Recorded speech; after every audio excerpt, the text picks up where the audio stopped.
Welcome to Boral Connects, a new way of doing business with Boral that has been designed to improve your customer experience while saving you valuable time. We've undertaken extensive research, interviewing customers about the highs and lows of dealing with Boral concrete. Based on this feedback, we've developed some exciting new solutions that will give you greater visibility and control over your concrete orders and deliveries. Our aim is to provide you with near real-time delivery information and transparency of your concrete orders. Placing a concrete order has never been so easy. Follow the simple prompts and order your concrete at any hour of the day. Whether you're on the job site or in the office, you now have the ability to see all current and future orders online. You can now confirm or cancel your order online without having to call our service centre.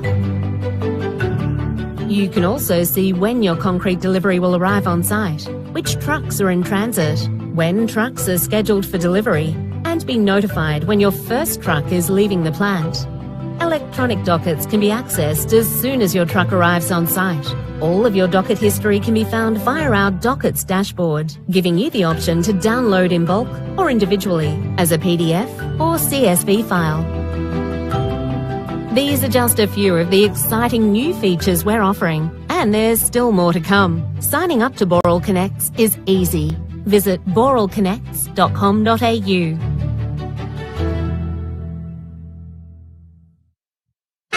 Every game, an insurance claim. Every investment protected and repairer selected. Every rescue and every brand new. Every trip and travel tip. Every tradie connected and every unexpected. Every day, everything we do helps our members at home, on the road and on holidays too. Keep on moving on.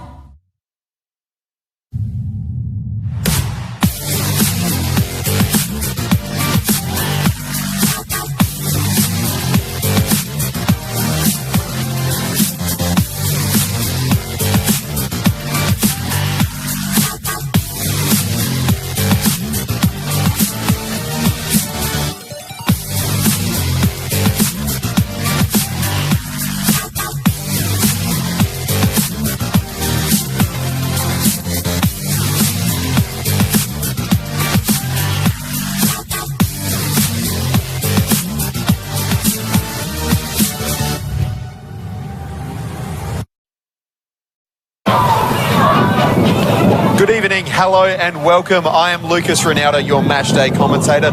Welcome to a very windy Velo Football Centre tonight as we continue our grand final week. It is the State League 2 grand final between Adelaide University and Vipers, both teams fighting for promotion. Joining me alongside me in the commentary box is Mark Talbot. Welcome, Mark. Good evening, how are you, Lucas? I'm brilliant, thank you. Should be a very exciting game tonight. Yeah, it will be. Both teams have got something to fight for, championship and promotion. Exactly. Does that change at all the dynamic? We see a lot of finals where one team's promoted. This one's really an even playing field. It is an open playing field, really, with both sides having to win. There's no doubt about it. Adelaide University and Vipers. Vipers have been up into the State League 1 before, but this is the first time that they have a chance of silverware as well as Adelaide University. For the first time ever, they could be lifting a trophy. They could be, and I think it's going to be a very tight contest because of that. So it should be still a good game. Are you expecting an open affair? Yeah, I think it'll be quite an attacking affair. Just knowing the way both teams play, I think they'll both be out to win and play open attacking football. Especially with Michael Matriciani at the helm for Adelaide University, known for a possession style of football. Yeah, he definitely is. That's his game plan. Likes to keep the ball, likes to build from the back. So it'll be interesting to see how Vipers can counteract that, and maybe they may press high, try and force them playing long. Vipers, they have the second best attack in State League 2 this season. They certainly aren't afraid to go forward, only behind your old team Pirates, of course. No, they certainly don't mind attacking. So, I mean, they've got Torres there with 15 goals. He was the second top goal scorer for the league. So they're not afraid to score. The only other thing is, I mean, Uni have got Bowman, who also scored 15 goals. We're going to take a break now. We might have a quick look at the lineups for both sides shortly. And we'll start up first with Adelaide University. In goal, it is Fabio Maglaccio, number 1. In defence, it's going to be a 4-4-2. Nathan Nutter, number 6, on the right with Matty Hearn, Marcus Francesca and Nick Menachella. In midfield, it is a flat 4, as we said, with Brad McGowan, Kirill Grechko, Harley Giles, Stubner and Alexander Jacob. And up front, it's a front 2 of Sam Bowman and Johnny Corbo.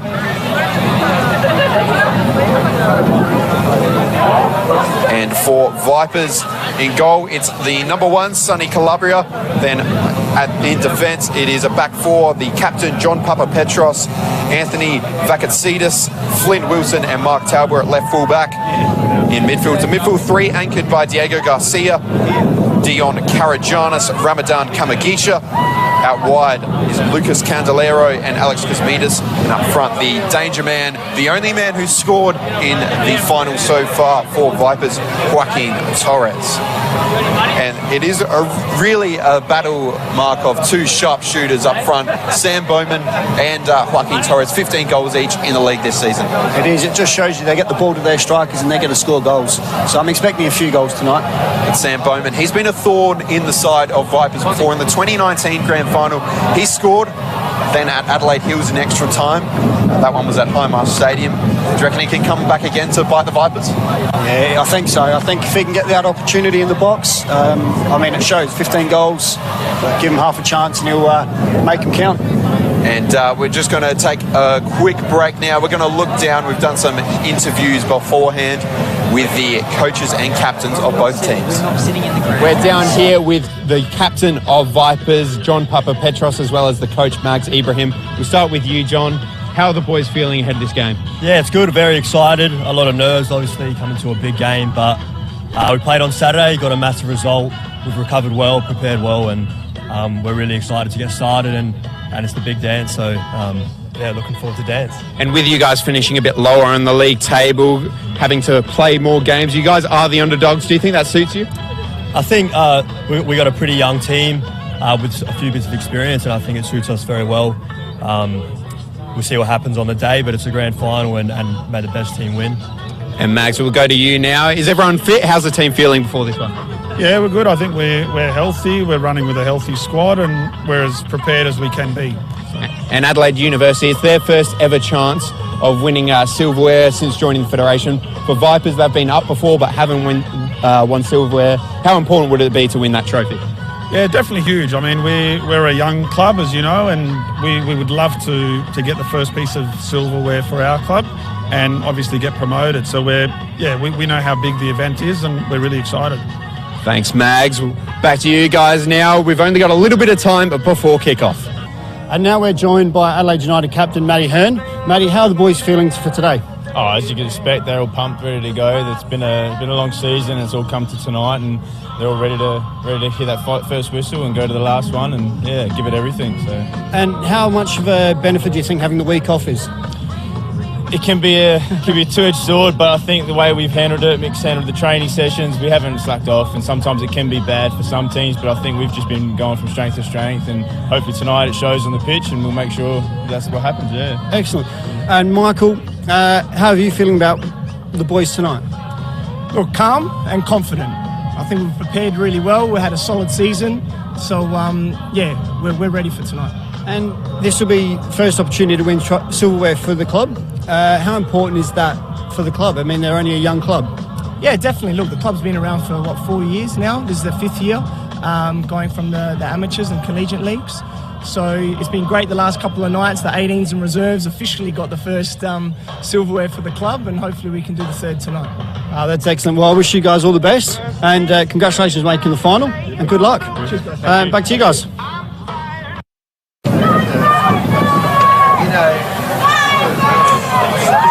That's the captains and coaches of both sides there. Mark, you're very quick, racing straight back to the commentary box. Yeah, I'm quick like that, mate. It's been a few years since I moved that quickly. Maybe since the 2017 grand final when you were the player of the match in the State League 2 final. Didn't move very far that day, that's for sure. I was in goal then, so didn't have to move much at all. Is there any player who you're tipping who could, it's 4 years ago now, but follow in your footsteps? I think Grechko could be a real opportunity there. just like the way he plays, really on the front foot. So I think he could have a good chance of it. And I think Torres from Vipers, he's a standout player for them. Turns out their juniors absolutely love him as well. So really big fan favourite at their club with the juniors. Yes, one of their two visa players, the Chilean. I've also got Diego Garcia in midfield as well. He's the only player to have scored so far for Vipers in these final series. Of course, one own goal in there as well. As the players, as you can see now, walking onto the field. So there's a strong support here for Vipers. As we got a pretty decent crowd here on a windy night down at the Velo Football Centre for this State League 2 grand final. Both teams being led out. John Papapetros for Vipers, and the captain hoping to get his hands on some silverware for Adelaide Uni is Matty Hearn. Both these two sides, of course, Port Adelaide Pirates are the team promoted from State League 2 already. Now, one of these sides will join them in State League 1 in 2022.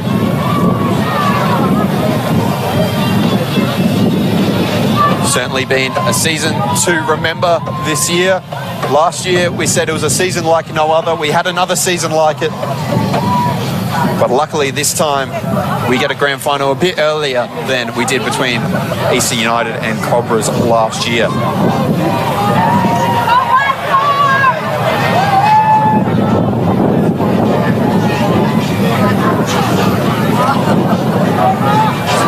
Adelaide University, of course, managed by Michael Matriciani. A lot of experience in that side. And we'll just pause now for the national anthems.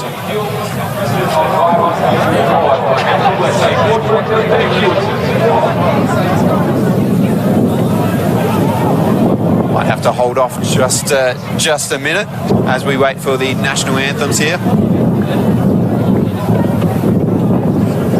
Just bit of a delay here. See the juniors, lots of juniors out. I think we've got more mascots than players out there. You don't see that too often. It's great bring those juniors out. Gives them something to remember. It's great to see so many of the juniors, particularly from Vipers, out here.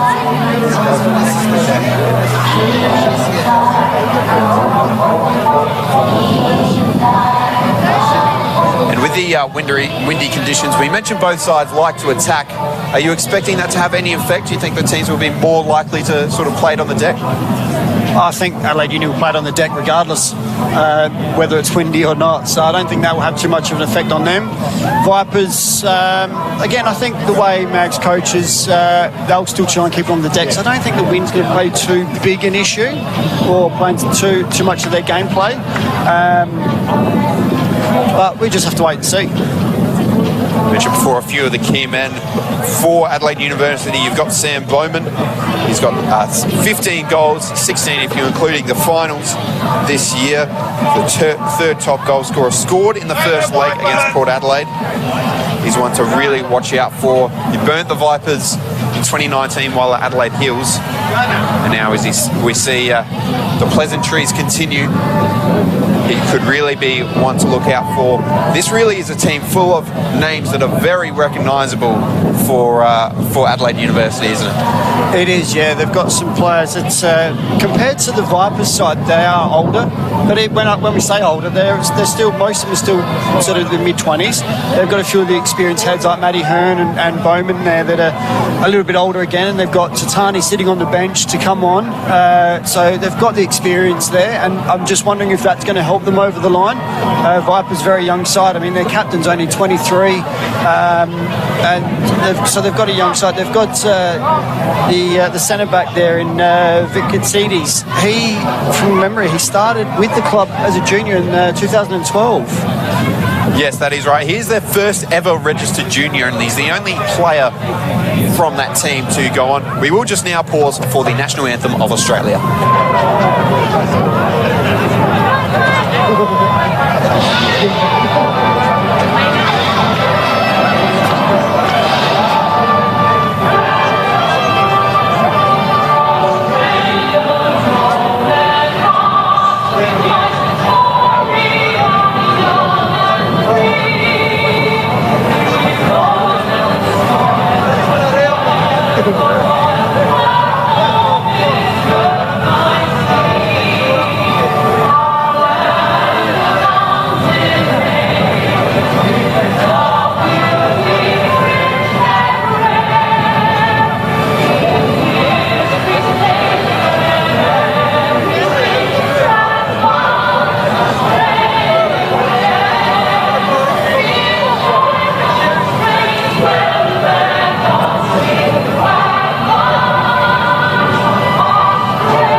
true grand final atmosphere down here at Velo Football Centre. Of course, don't forget, tomorrow night we have the State League 1 grand final between White City and Bacalla. Of course, on Friday, then we've got Adelaide Comets and Adelaide City in the grand final for the NPL. And we're just going to go into the lineups now. We'll start off with Adelaide University. Adelaide Uni, they start, as we said, with a 4-4-2, flat 4-4-2. In goal, it's Fabio Maglaccio, Nick Minikella, he'll be the left back, Maddie Hearn and Francesca and Jacob defence. Then you've got Nuta, who'll play as the right back, McGowan, Grechko, they're both in midfield with Corbo, Bowman and Giles Stubner. On the bench, Gillam, Frazina, Oliver Tatani, very experienced player as we mentioned, Whitehouse, Savino, Shearer and Zeffi. And for the Vipers, for them, it's a 4-3-3. They start off with Sonny Calabria in goal. We've got the likes of Vakatsidis and Wilson in defence. The captain, Papa Petros. Tolbert at left back. In midfield, we've got Garcia, Diego Garcia, the visa player. And he's alongside Dion Karajanis. The wingers, Alex Cosmides and Lucas Candelero. And then the danger man up front is Joaquin Torres. And the match officials for this one, Daniel Faulkner, the assistants Ian Crossing and Alexander Diamond, and our fourth official is Liam Miller. Just moments away from kickoff, you can see there the toss between the two teams. Promises to be a very entertaining encounter, and it looks like we're going to have a switch of sides here. Maybe they've decided that with the wind, we'd rather switch it around.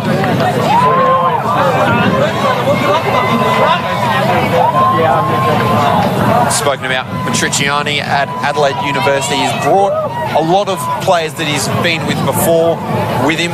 It's almost an ex-AC United team when you look at it at times. There's a lot of former players from there as well, through Rafrazina as well, who's not in the squad today. This is a side with a lot of experience. It is, yeah. I mean, Raf started the rebuild at Adelaide Uni back in 2019. So he brought a lot of players with him. He's still got a few of those boys that came along with him originally still there. And Matriciani's just added to it. He's brought in some really good players, your Grechkos and your Bowmans. He's brought them in, and your Matty Hearns, just to bolster that side. And mentioned Rafrazina there, his brother Alessio Frazina, he's amongst the substitutes tonight, the central defender. So a physiotherapist by trade. Frazina's are really running through this side as we see the two teams, as we mentioned, change of sides here. We've got some bit of an atmosphere down here with the Vipers fans. We have. We've got a nice drum going on, and I think they're ready to cheer as loud as they can. See if that plays any part. The support for Vipers that seems to outnumber Adelaide Uni a little bit. We prepare for the kickoff in this State League 2 grand final. Two teams, two of the youngest sides in the NPL, in the National Premier Leagues rather. And tonight is the chance for either one of them to win their first ever bit of silverware. Adelaide Uni looking to capitalise on a great season, just missing out on top spot. Here we go. Kick-off for the State League 2 grand final for 2021. And straight away we mentioned that it might be a game that's mostly played on the deck.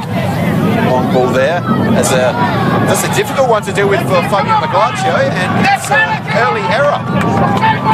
Yeah. Giles Stubner just a bit of a hospital ball there. The wind's really captured that and taken that over the byline. So it's something they've got to be careful of. I don't think they want to give away a corner this early. You'll see in the background of this shot that we've got those Vipers flags there. I think that really captures just how windy it is down here. The Velo Football Centre was promised a nice day today, but it does look like it may play effect early on. It's a corner here for Vipers. Diego Garcia on it. Will be out for a throw in. On this near side here, as the captain, John Papa Petros, runs across to take it. Former Croydon player. It's back at Cetus. Moving on to Wilson. Now Mark Talbot, not to be confused, of course, with Mark Talbot in the commentary box with me. Back at Cetus, as we mentioned, a long-time Vipers player, first ever junior.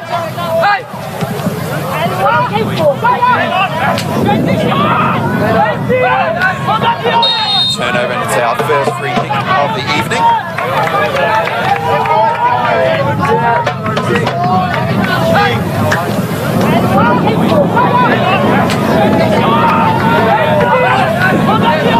Turnover, it's our first. Mentioned both these sides, of course, maybe young in a federation capacity, but they have, of course, had a lot of experience in the amateur levels as well. Yes, they have. Both of them came in around that 2006 period into the federation, but Uni have been around for a long time and have won silverware in the collegiates and amateur leagues. So, but at this level, it's a real opportunity for both clubs. Yeah, and have produced a lot of players. My own father came through at Adelaide University. There you go. Back in the very, very long days ago. As we've got a goal kick here. Speaking of fathers, Fabio Maglaccio, of course, in goal for Adelaide University. His dad, Val, of course, a well-known football reporter here in SA. And you expect them to play it out from the back, as they do through Matty Hearn. Now Wilson. Back to Sonny Calabria. Sonny Calabria, the goalkeeper for Adelaide Uni, turned 23 yesterday. It's an early sighter at goal, but rather simple save for Calabria. In the 2019 grand final, gave away a penalty for Vipers. Adelaide Hills won that one 3-1. So much on the line here. It is really great when you get these grand finals. As much as we've got of course, the premiers, Port Adelaide, the chance for both sides to go up and go into State League One on the line tonight. Yeah, it's excellent feel for both clubs and the supporters here as well. They know what's on the line.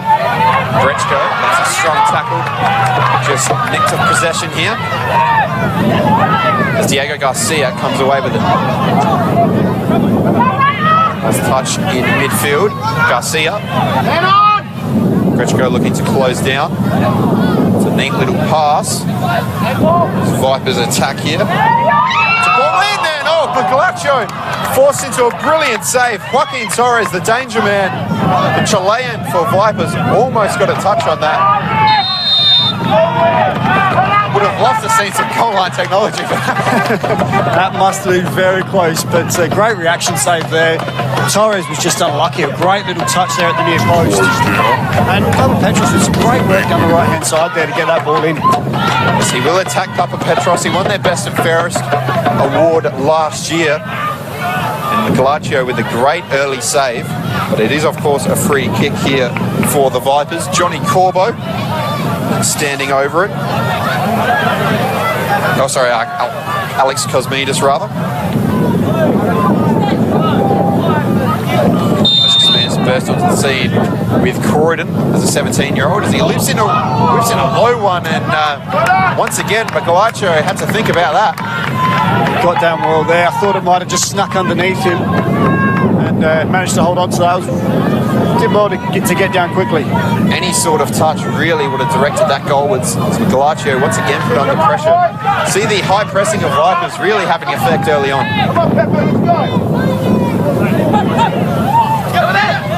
Papa Petros.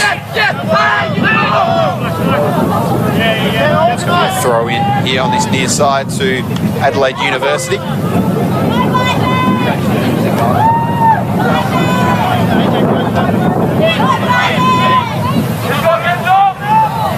Goes long to Sam Bowman. Dangerman, 15 goals in the regular season for Adelaide University. It's been Thorn in Vipers' side before. Adelaide University have had the wood over Vipers this season. Vipers have lost both their games against Adelaide Uni. Do you think that has any effect, Mark? Sometimes it can do, but in a final like this, when it's winner takes all, I don't think so. I just think it purely Vipers have come into some great form during the finals. They've played 3 games. Uni have just had the 2 wins, so it's going to be a tight affair. But I don't think it's going to play too much in their mind. See, the ball really holding up in the wind there. Looked like that could have been through to Grechko, but ball just sort of swung completely in the opposite direction. Vipers once again looking to play out from the back. Under their coach, of course, Mugs Ibrahim.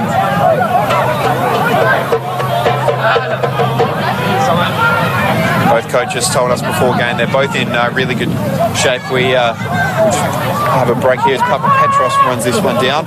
There is, of course, one player missing for Adelaide University. Their club captain, Don Matriciani, tore his ACL a couple of weeks ago. Yeah, it's a big loss for them. He was a real leader in the middle of the park for them. But they lost him a few weeks ago, so they've managed to deal with that relatively quickly, and players that have come in have really stepped up and done the job. So it is a big loss, but then when you're replacing a leader like Dom with another leader like Matty Hearn as your captain, it's you can make it work. As we said in the pre-game, lots of recognisable names amongst this team. Menakella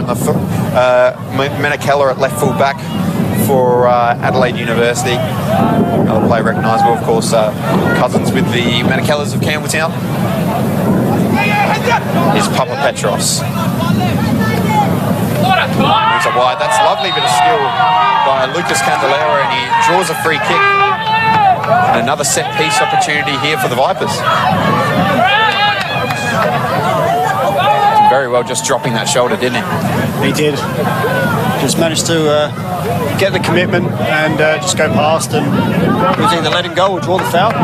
Saw Kosmides put one low from an earlier free kick and force a save out of Maglaccio. Can he do it again here? A bit further out this time. Again, he goes low. But it will be a corner. And they're really putting on the pressure in the opening 8 minutes here. 2 corners already. Yeah, as you see, with both free kicks that Kosmides has taken, he's hit them low, and that wind's really played an effect, even on the lower ball. So it's having a real effect on Uni just trying to get out. Short one here, and that might be another free kick. Grechko this time foul. He'll complain, but it did look like a foul on first viewing. This time it's Candelero brought down. It's been a bit stop-start early on, hasn't it? Yeah, it has been, and this is another dangerous area with Kosmides on the ball again. Kosmides and Garcia seem to be sharing duties of these set pieces. Kosmides won a championship with Metro and with Tristar's. He's got a rocket of a left foot. Over the ball again here. Does he go low again this time? He does. And forces a third corner. Headed away, and once again they're having to put pressure on. Is that the wind having an effect, or do you think they're targeting that these low set pieces are going to pay dividends? I don't know, I think the wind's having an effect in these positions. When they get the ball, when you do get the ball down and play, it's not having too much of an effect. But in these positions, it's another set piece. Lines about down here and just wide by Ramadan Kamagisha with a chance. And he puts his hands on his face. He knows that was close. Had Maglaccio scrambling. And Adelaide University really needed to just get a foothold on this game. They do. They're struggling to do that at the moment. As you see, Vipers are pressing really high. And they've turned it over again here. But it's just a free kick. I think a handball against Alex Kosmides on that far side. Kosmides, the 27-year-old, he's got 3 goals in 10 games this season. Is Hearn. Now moves it to Menakella. Garcia brings it under control. Harry Jones. Adelaide University with a rare foray into the opposition half here. Managed to keep it in. It was a decent run. Sam Bowman was circling in the middle. Talbot just hoofs it clear. Garcia heads into the path, and it's a lot of aerial battles here. Grechko maybe could add a foul there. He's got a lot of pace about him, Phil Grechko. Won the State League 2 last season with Eastern United under Robbie DeTroyer.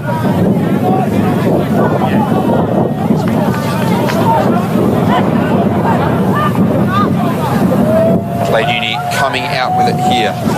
Newton. There's going to be a free kick. This is what Uni needed to do here. Just get their foot on the ball and start pushing it around. And just try and play a bit higher up the park, which they're now doing, and it showed. Vipers give away a free kick there. They can now put some pressure on them, and they obviously send the big boys up as well. So they've got looks like Francesca and Hearn have gone. No, Hearn's gone up and Francesca skated the back. So they've got the height there. Try and make something happen. Yep. And probably the tallest player in the park, but it's Grechko who gets his head to it, and a few attempts at a clearance. And then finally hoofed clear, and Joaquin Torres is behind Francesca, but Francesca does very well. It's very composed play by him.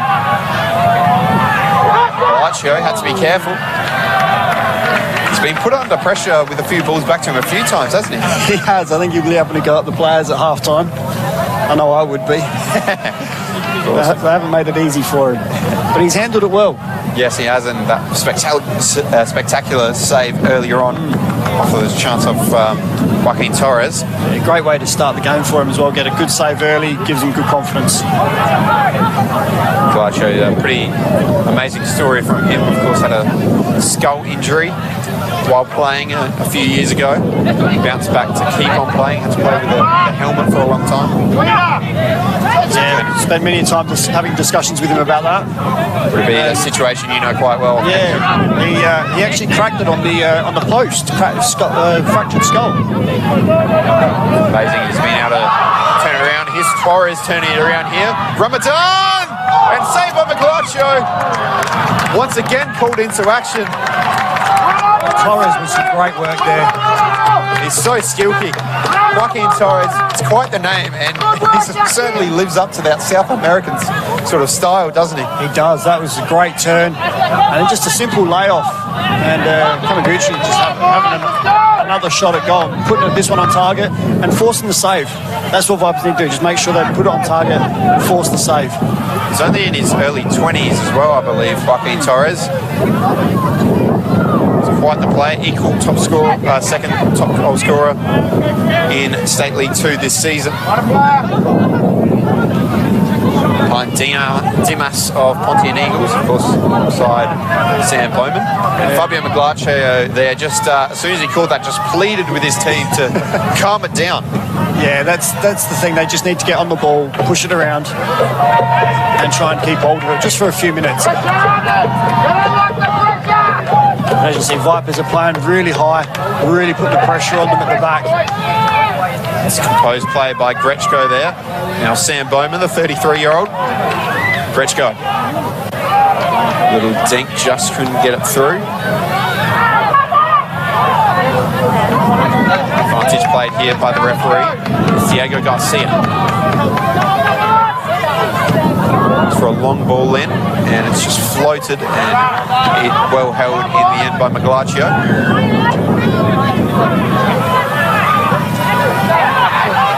Grechko. Very high tempo in this opening 15 minutes or so, isn't it? It is. Uni are trying to slow it down, but Vipers are just 100 mile an hour. They're pressing high. They're trying to really force Uni into the mistakes.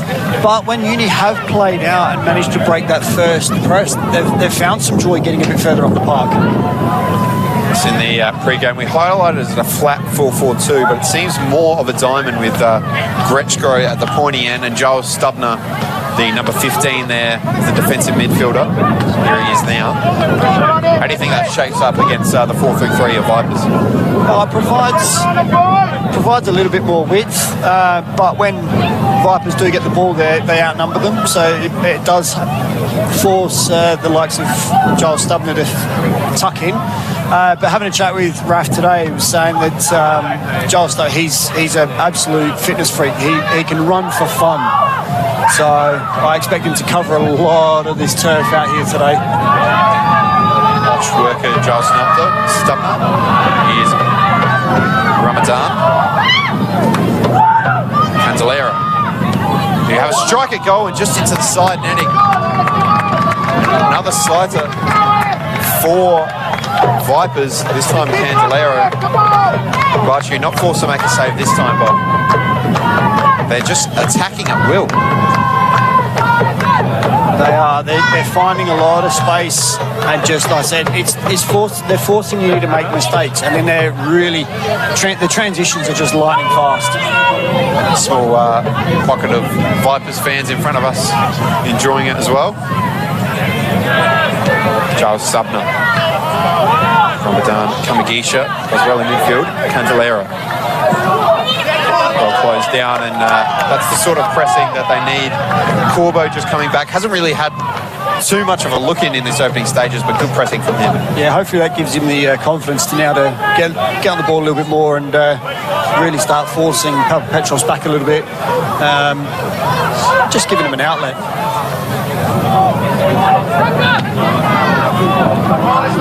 Right here for Newta. Here's McGowan. Haven't seen too much of him so far, with the exception of that run. McGowan might try and cross one in. It's deflected, and it's the first corner of the match so far for Adelaide University. And once again, they can, saw with a free kick earlier, them get their tall timber forward. It is Francesca and Matty Hearn, Cavalry, both coming forward from the back. Yeah, both very good in the air. You've seen that in a defensive aspect so far. Francesco, former striker himself, so he knows the movements, knows where the goals are.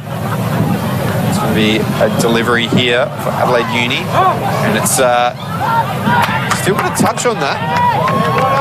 It's dangerous, but wasn't the greatest defending of the set piece, but in the end they did have to pay for it. It's Vipers counter here, and it's just behind the goal here at the Velo Football Centre. The shots on target, as you'd expect, given the opening stages of this one. Vipers leading that stat only 3-2. They have had a few other sighters on goal. They've really had the meaningful attempts at this stage. Vakatsitis. Papa Petros. Vakatsitis, ever present for Vipers this year.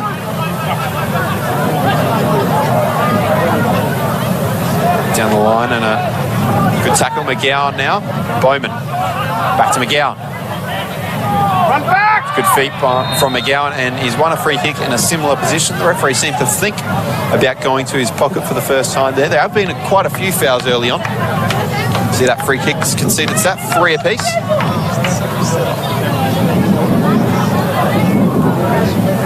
Yeah, as you can see, Uni just struggling to get forward a little bit there with McGowan on the ball. There was no one in front of him, and that's Vipers, due to Vipers' pressure. Just forcing them so far back that when the ball does go forward, McGowan there, he's just struggling for support. Bowman brings him in, but he didn't have much to go, and he did well to win the free kick there. Sort of struggling to get those two attackers involved thus far. Short free kick here. Rechko plays it back, and there'll be a cross in. Garcia's equal to it. Plays it forward to Joaquin Torres.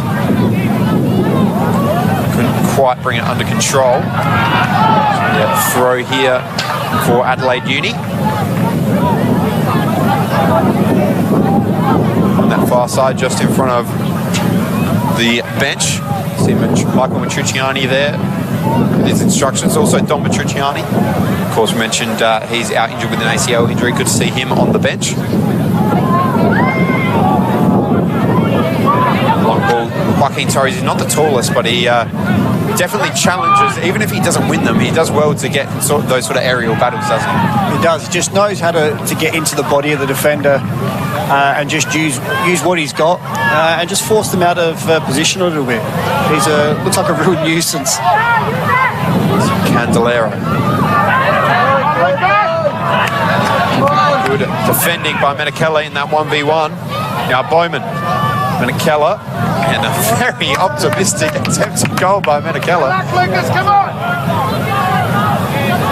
Definitely, I think that just sort of shows how isolated they are going forward. The fullback pushing on, and the only option he's got from about 50 yards out is to have a crack at goal. Have a shot, yeah.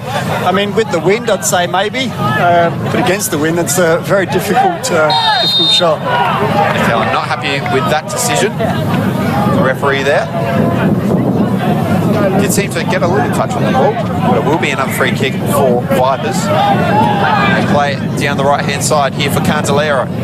Low cross in, and Joaquin Torres just over the bar, and that's the closest they've come so far.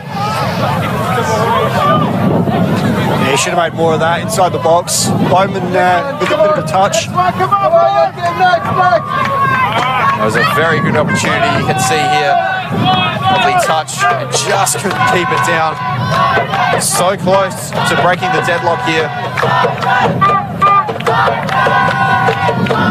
Vipers are definitely circling. Long ball here as they try and get out. Referee lets his assistant do that one. Papa Petros.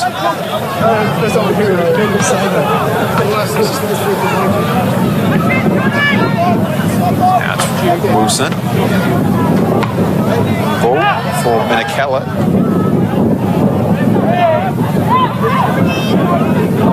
That's good closing down from Karajanis. Candelero, he's seen a lot of it. Joaquin Torres trying to use his stature. He's gone down. Never really playing for a penalty. He's so good at holding the ball up, isn't he? As lucky we've got a roof over our heads. As I think I might have attacked the cameraman there. Go, Papa! Go, Captain! Go, Becca! Yeah, Joaquin Torres, he's just so good at holding it up. He is. He just brings players in and he's just his centre of gravity to turn on a dime is just excellent there. And he almost had Hearn there and almost another shot on goal. Mentioned he does coach the juniors there, the under-9s. Here's Grechko, assistant junior technical director himself at Adelaide University. And he's a good record against Vipers this season. Scored the winner as well in the semi-final against the Pirates, second leg. Scored a decisive goal in round 15, beginning of September. Switch of play by Menakella. A long ball here. Well intercepted. Vipers looking to step forward with it. Here's Candelero.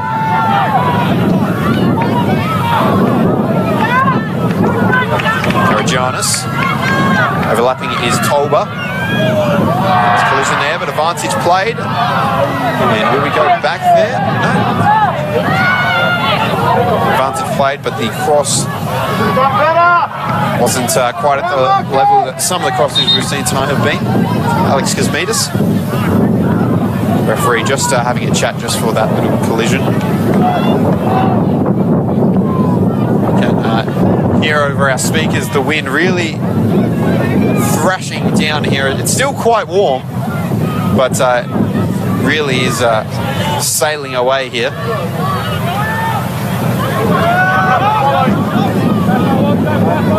Petros getting his head to it. 23-year-old was a fringe player at Croydon. 23 games this season. Come on, come on. That's it. Come on, Robbie. Trying to get himself a rare touch in this earthing stages as Ramadan Kamagisha just it's a little bit too much on that. the goal kicks. Every time, the same thing. Maglaccio brings it over, but we've got Matty Hearn coming over and sort of being there inside the own 6-yard box for the short ball. Yeah, it's common occurrence, and it's obviously a way to get the ball moving quicker. I'm just wondering if Maglaccio is unable to knock it along himself, maybe carrying an injury or something like that, and relying on Hearn there. Maybe I'll find out at half time. Come on, make it count, make it count. It's Cantalero, who's into Garcia. Turns back. Recycled possession on the other side with Tolba. Menacallum.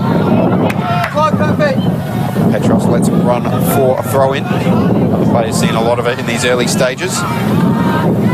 Back in Cetus to Flynn Wilson. 20-year-old. 21 games this season. And it's a nice idea with that ball that wide to the overlapping fullback. It gets a little clap there from Ramadan Kamadisha, but just couldn't come off. I think that's where, even at that level, the wind's still just giving it enough spice to get all the way through there. And of course, not just the wind, the artificial turf. We saw on the weekend Adelaide Olympic, of course, used to it in the FA Cup, really struggled with the turf, even though they got the win. A lot of the players maybe weren't used to it, struggle with it, and the ball certainly carrying on this pitch. Yeah, it takes a little bit to get used to playing on the artificial. The bounce, yes, it's true, but it's also, it can hold up a little bit, and then sometimes in this instance it can really just take off with that little bit of assistance. And if it was wet, it would slide all the way through. I think it's much better to play on when wet. So. Sure. Claims of handball, definitely did touch the hand. Referee may be seeing it as accidental. Ball in. Just out for another goal kick. Matty Hearn having to be busy dropping in, getting this ball from Fabio Maglaccio. 28 minutes gone here in the State League 2 Grand Final. Don't forget, of course, the week of Grand Finals continues tomorrow night. We'll have the State League 1 Grand Final, again at Velo Football Centre between White City and Bacalla. Then Friday night, the MPL Grand Final. And then the Women's MPL Grand Final on Saturday with the West Adelaide and Salisbury Inter. It's Grechko. Going for the little turn there. It's full of tricks, Grechko. Ball in, and just a little slip on the turf maybe just prevented McGowan from getting on the end of that. It's Grechko just trying to, finally finding some space in a dangerous area there. He can put the ball in. But Garcia wasn't far away from him the whole time, so I think there might be a job there for Garcia to be...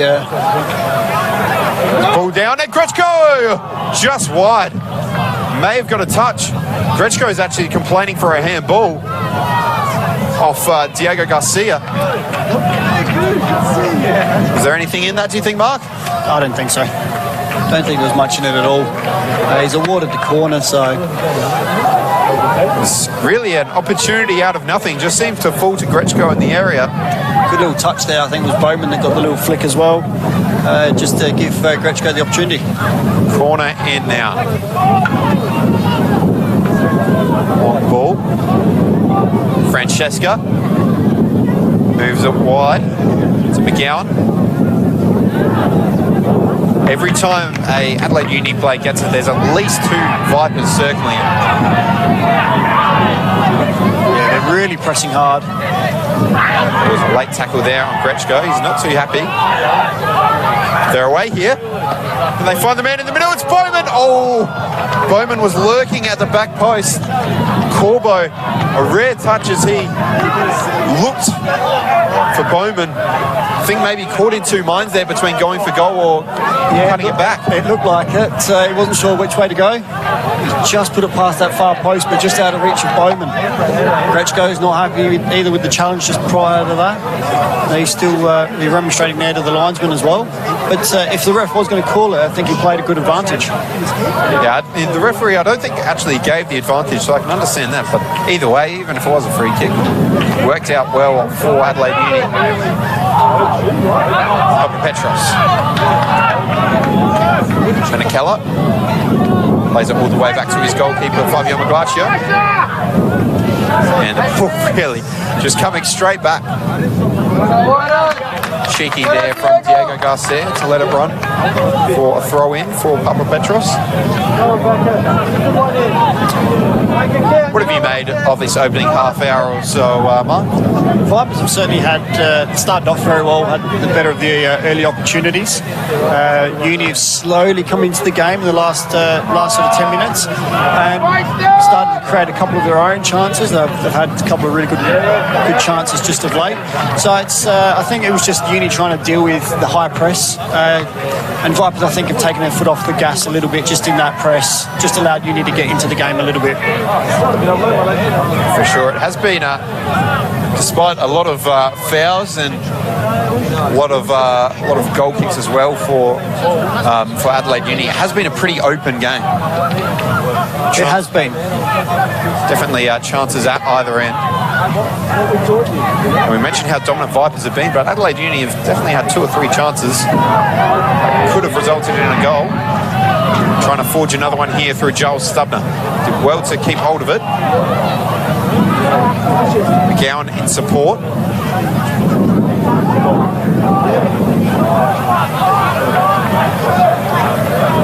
All the way back to the captain, Matt Hearn, former West Adelaide player. Pressure on! Keep the pressure on! I don't like it! Yeah, a call from the crowd there. I think our speakers might have picked that up. Keep the pressure on. They don't like it. Adelaide Uni certainly struggling to cope with the relentless pressing of the Vipers. The question, of course, will be, can they keep that up throughout the entire game? They'll be super fit if they can. But in saying that, I was thinking the same thing from the comment from the crowd there. But tell me what team wants to be pressed in their game. So it's an interesting comment. But some players prefer that. But here's one that seems to not mind a tussle himself, Candelero. Merely takes a backward step, but he's moved it back there for Garcia. Tolba. Wilson. Magisha. Almost lost out with Grechko lurking.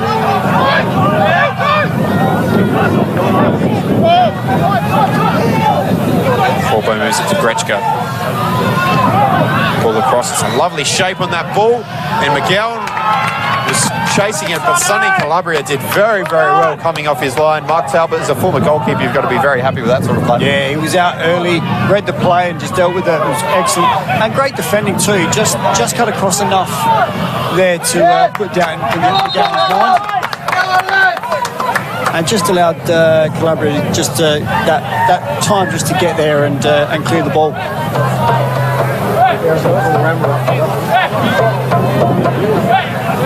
Referee just having a little discussion. A couple of players here. Joel Stubner of Adelaide Uni and Ramadan Kamadisha of Vipers. Just telling him to calm it down. It's been quite a frantic opening to this game, but still no goals just yet. Easy ball! Come on!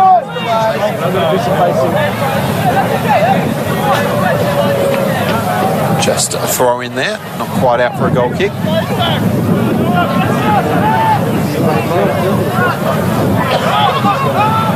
For it out, Bowman having to drop deep to get himself involved. A lot of experience, Sam Bowman. Scored a lot of goals in the National Premier Leagues in South Australia. A lot of goals this season. He's played a lot of games. Absolutely.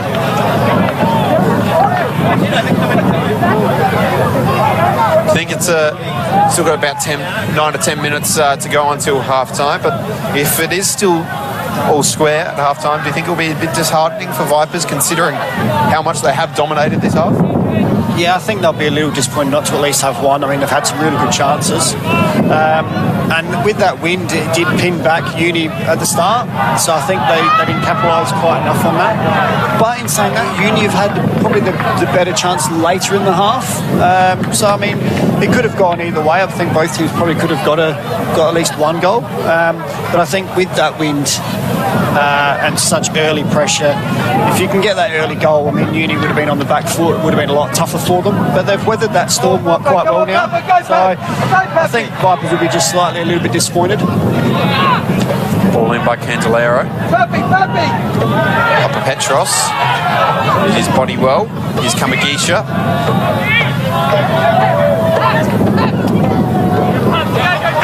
Petros. A good block there by Corbo. Well, with the lineups we were given, looked to 4-4-2, but Corbo seems to have sort of gone across this left-hand side, maybe a change of shape from Adelaide Uni. Yeah, it's quite an interesting shape because it allows Grechko to really just almost play alongside Bowman, which is the 4-4-2 they planned, but not given there. McGowan not happy. Referee saying that from the ball, and Francesca just hesitated. His opposite number, Joaquin Torres, had come through with it, and Matty Hearn sort of bailed Francesca out of jail there. He just showed his experience, handled the situation, and allowed Francesca enough time to come back and clean up. That's a sign of good partnership there. They've played together quite a bit this year in those centre-back pairings. And he's been very solid in this first half so far. He's Kosmidas. Well, low ball and was a cross, but once again sort of flashed a chance, and wager a guess that any sort of touch on that, and it's 1-0. Yeah, and it's, again, forced me actually doing something and actually having to take control of that ball. It's not a cross that's just gone wide like some of their other ones. They've given him something to do, which is what they want to do. It's a lovely tackle in there about Diego Garcia. He's been solid in there. Very, very solid. Ramadan Kamagisha as well has been pretty lively too. Quite skillful. It's a nice shape on that one from Garcia again. It's Joaquin Torres. Couldn't get it under control, but he will get a corner for his troubles. Keller putting it out. Come on! Fourth corner of the evening for Vipers. Haven't made too much of their effort so far. Do you have probably Vakasidis, probably the main target for this? He's a tall lad, so you would think he'd be the main target. Joaquin Torres as well, looking to make a nuisance of himself around Maglaccio. Diego Garcia for the outswinger here. Played short. Candelero, who really got under it. Looping one. And they just hoof it clear, and Talbot will be able to reconvene for the Vipers. Nice to hear the drums on full display. Not sure if that's maybe some friends of the Chilean contingent, a bit of a South American vibe to it, with Joaquin Torres, of course, up front. Well, that's a strong tackle there. Referee says nothing doing. Grechko to Bauman. Switch across for Papa Petros, who cleverly heads it back to his goalkeeper. And it's a rare touch for Calabria. Hasn't had to do too much today. No, he hasn't had too much to do, and what he's done well. It's off his line, of course, for that early opportunity when McGowan was bearing down on him. It's Candelero. He's being lively, and it's another free kick.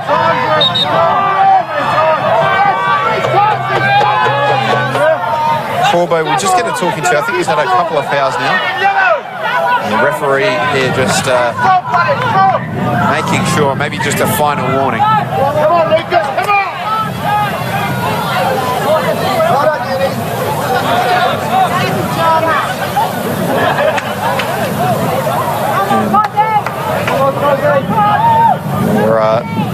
It's going to be Cosmides coming across to take it again. That left peg of his, so dangerous. Pretty good scoring record. He goes short this time to Garcia. And it's a looping ball in. Silla caused a few issues. It looked a bit an odd ball off the boot, but in the end, still forces a corner. Yeah, just trying something a little bit different there, going short and then knocking it towards back at TDs at the back. But yeah, a bit too loopy, I think. Just allowed Francesco to win the header. I think our camera's been pointing in this direction the majority of the game. The ball's been really pinned in that area of the field. Adelaide, rarely able to get out. Garcia's the one over the set piece here. It's a good ball in, and a chance, and it was Torres once again. Just had the flick on, and in the end, sort of a sea of black shirts managed to get it away. He's gone for the front post flick, and I think Matty Hearn there's just done enough to stay behind him and managed to force it out for a corner. But a great ball in there. Lovely ball from Garcia. He's over it again here. It's another good shape to the delivery. Papa Petros. And for a minute there, heard the whistle. Wasn't sure which way it was going to go. Both players attacking it. Hearn and Papa Petros, both skippers, but it will be an Adelaide University free kick. Courageous there from Matty Hearn, putting his head where some people wouldn't dare. Throwing himself in the way there. Papa Petros definitely attacked that one. Looks like Matty Hearn will be okay though.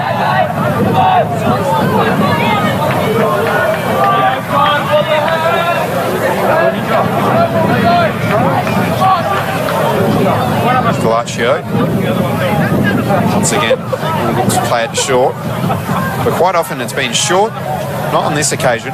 Quite often it's been short and then a long ball. Yeah, it has been looking for Bowman. They've just gone a little bit wider this time looking for Bowman.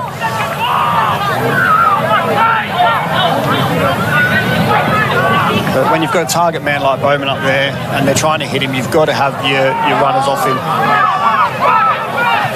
Bowman, he's looking at the ball with the outside of the right foot there. Calabria received. Do you think just with this shape, this diamond shape that they're operating, it's a bit lopsided at times? Do you think Joel Stubner is just struggling a bit? He's sort of being heavily outnumbered at the base in that number 6 role. He has been, and that's what we said. When you play that type of formation against the 4-3-3, you're going to struggle in the middle of the park. You're always going to be outnumbered, but you've got the joys a bit wider. And I just think they're relying on his ability to run and his fitness levels to deal with it. Menakella looking for the switch there.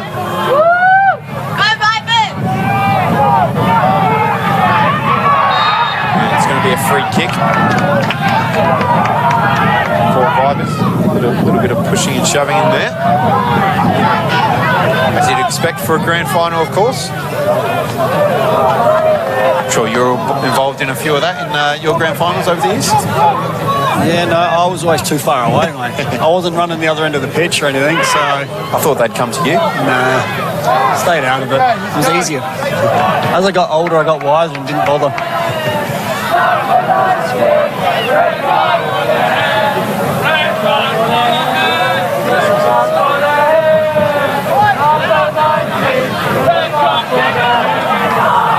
Grechko losing possession there. 1 minute here of injury time.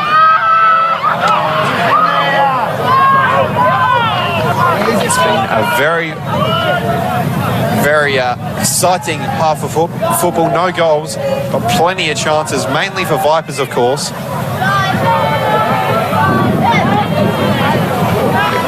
Long ball there.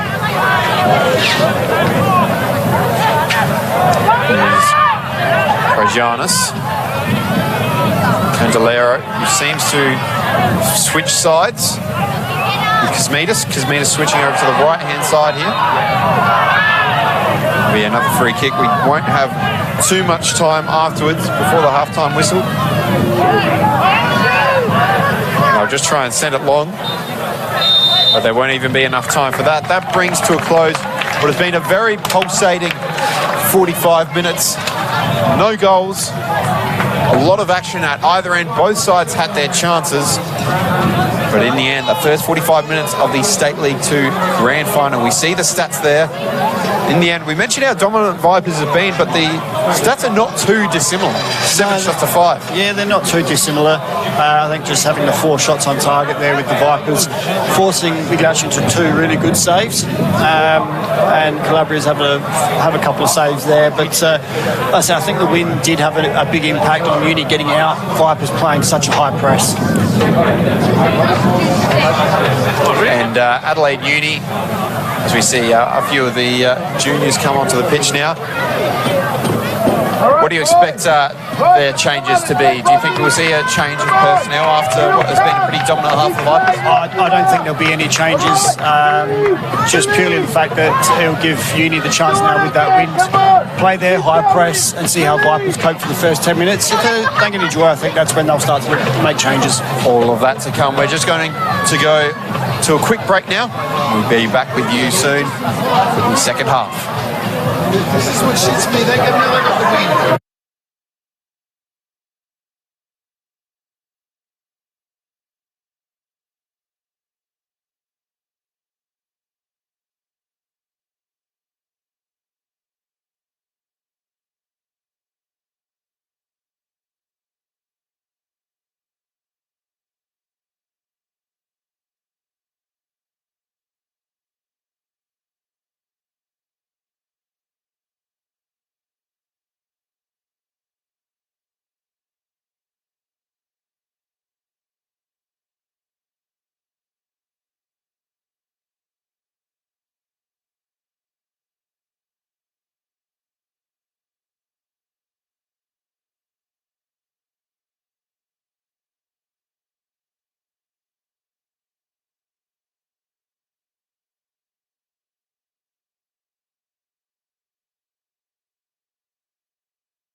Welcome back here to the Velo Football Centre for the second half of the State League 2 Grand Final 2021. Once again, I'm your commentator, Lucas Ronaldo, alongside me, Mark Talbot.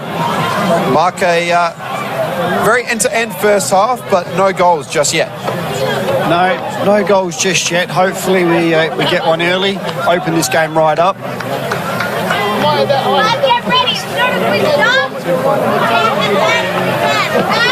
Looks like no changes from either side. We speculated if there might be for Adelaide Uni. It does look positional-wise that is a proper change from left wing to striker between Corbo and Grechko, just off the kickoff. Here we go for the second half of the 2021 State League 2 Grand Final. Letting you know we're working through. I understand we've got a few technical difficulties at the moment. We are working through them as we speak.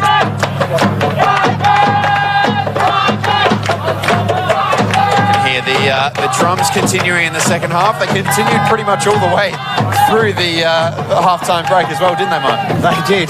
They were certainly on it. It was interesting that they did it during the half-time break. I think it was the loudest half-time break we've had at Velo Football Centre for a while, as there's a bit of miscommunication briefly there between Francesca and Maglaccio. McGowan.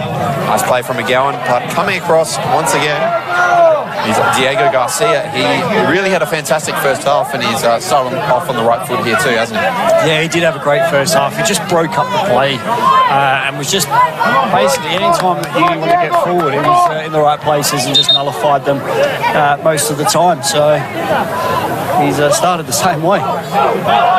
And on the ball as well, everything seemed to run through him. Grechko goes down there, holding his left foot. Doesn't look to be any serious issue there. His Vipers come away with it.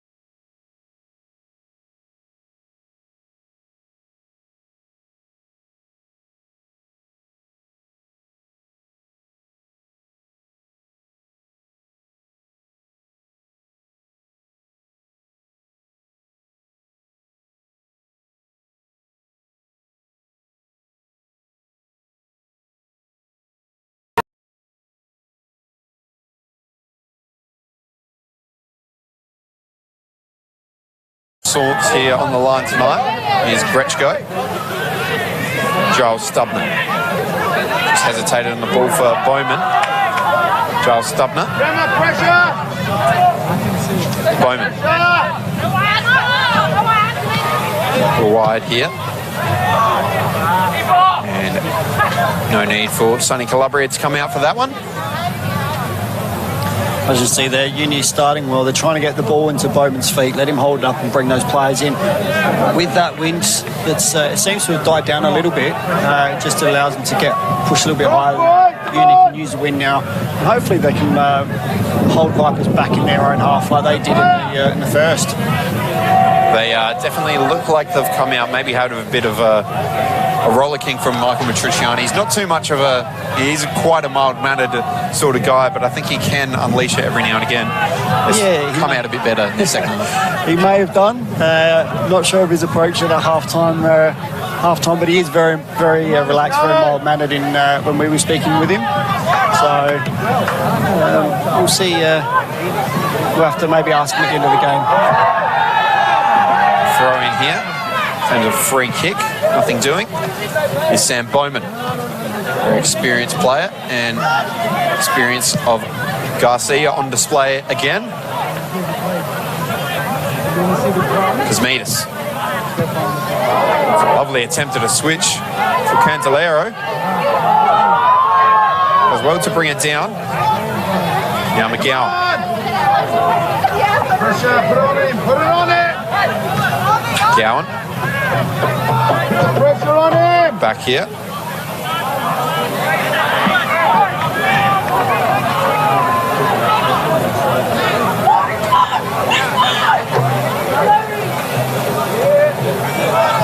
Maybe just a change of shape. Seems like Alex Jacob. He did slot in at times, essentially. He's tucked right in across from that.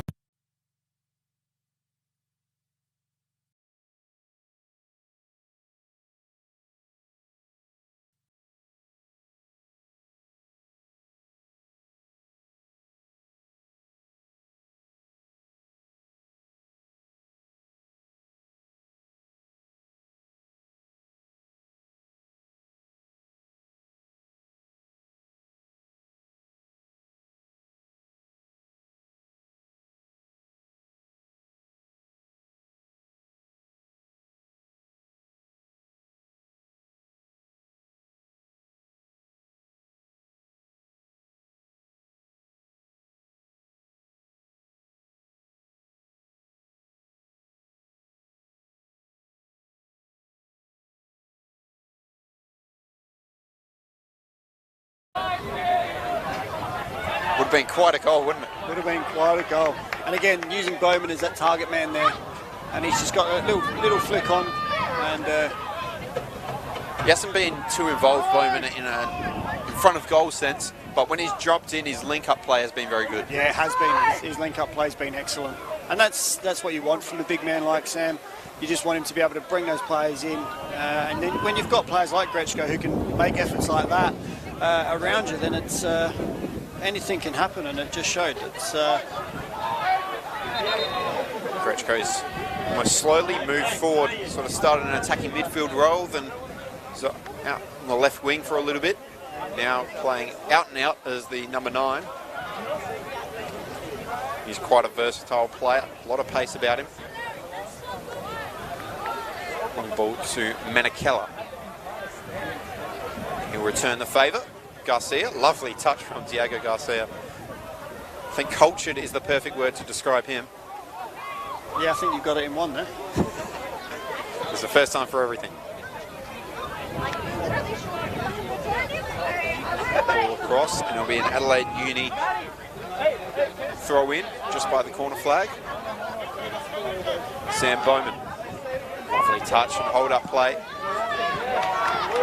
Eventually, the numbers of Vipers just force him to cough up possession. Is Candelero. Good ball for Cosminas. Well, it was Candelero rather that had the attempt at goal. And decent chance, probably the best chance of. It's been a pretty tight for second half. Yeah, that the Grechko opportunity. But yeah, he's taken that first time. He's just started at 2 central. See what he's trying to do and just curl it around the keeper at the far post. But like I said, just too straight. Did seem to snatch at it a bit as well. Yeah. But you can see what he was trying to do, and if it worked, it would have gone top corner. It would have flown past Migliaccio. But like I said, just started at 2 central. And he was always falling away from it as well, which makes it harder. Throw in here. Bowman around it. McGowan attacking. And a lot of numbers back for Vipers. Saw 9 or so white shirts just on the inside there. Giles Stubner. Grechko. Little step over. Grechko looking for the cross. And just flashed across goal. Can McGowan keep that in? No, he can't. It's going to be a goal kick for Vipers. Sonny Calabria to take. And as you see, the second half starting a lot like the first in regards to Uni now have the opportunity to high press, and Vipers struggling to get out a little bit. I think that wind is having that effect on both sides. So Uni really need to make that count, whereas Vipers were unable to. Petros going along there. Grechko seen a lot of the ball in the opening stages of this second half. Cosminas putting pressure on him, and it's enough pressure to force another goal kick.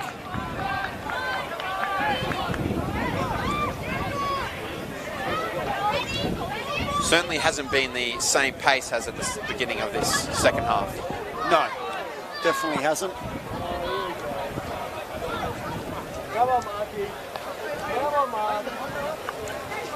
As the rain sort of starts to trickle down here. It's Calabria.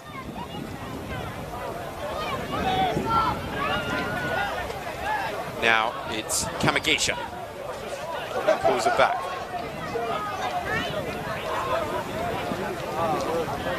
Ball wide. And no foul there. And Uni can counter-attack. They got numbers. Grechko once again the outlet. A 1v1 battle, and he does well. Wriggles past and looking for Bowman, couldn't quite find him. McGowan was lurking too. He's done well to prevent the goal kick. He's Tauber. Good feet. Well defended. McGowan, nice tussle between them two. Will eventually result in a free kick.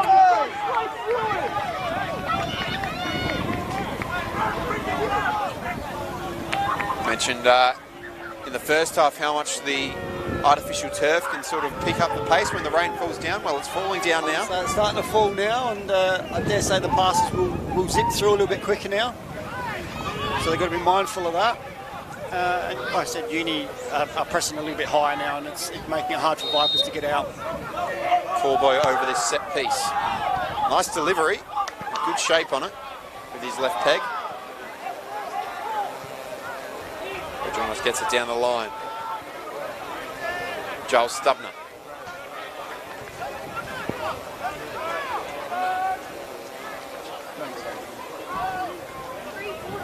It's going to be a throw in here for Adelaide Uni. So we 56 minutes on the clock here. Do you think it might be time for either one of these sides to start looking towards the bench? Vipers have got their players out at the moment, whether they make the first change, but in saying that, neither side are playing poorly, so it's the only reason you make the change at the moment is to try and provide that extra spark. Half-hearted claims of handball. Didn't look like it on first viewing. Moved wide here. Vakatsitis moves it to Papa Petros. Karagiannis closing in on it, but Charles Stubner. He's warmed himself up in this one, Charles Stubner. Diego Garcia to Alex Kosmides. Try and work it onto his left foot, and he does, but just couldn't get the required whip on that set piece. Although it did get a touch. Will be another corner here. Had a few chances off set pieces in the first half, didn't they, Vipers? They did, yeah. Whether or not they can make one count.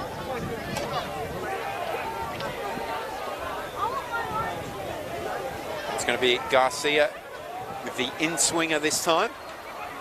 They've shared around the set-piece duties.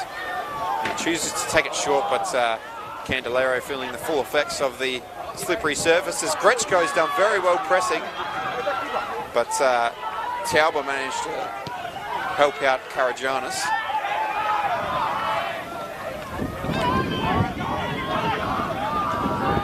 And Harley Giles Stubner, in on goal here, went for the back heel, but just not on the same page as Grechko. Looked like he might have been in on goal. He didn't quite seem to back himself when he had the opportunity, the defensive midfielder. He did all the hard work, and then decided to lay it off. He could have kept going, but yeah, McGowan or Grechko on the same page there with that little back heel, and Vipers managed to clear. Throw in. Bauman looking for the flick on. Bowman. Of course, mentioned earlier that he scored in the 2019 State League 2 Grand Final, then playing for Adelaide Hills. That one at Cooper Stadium this year, of course, with the redevelopment going on there. Had a few changes of venue throughout the different Grand Finals. Still a great venue, isn't it, this one? It is an excellent venue. They got the grandstand. You've got space on the little hill over there on the other side there.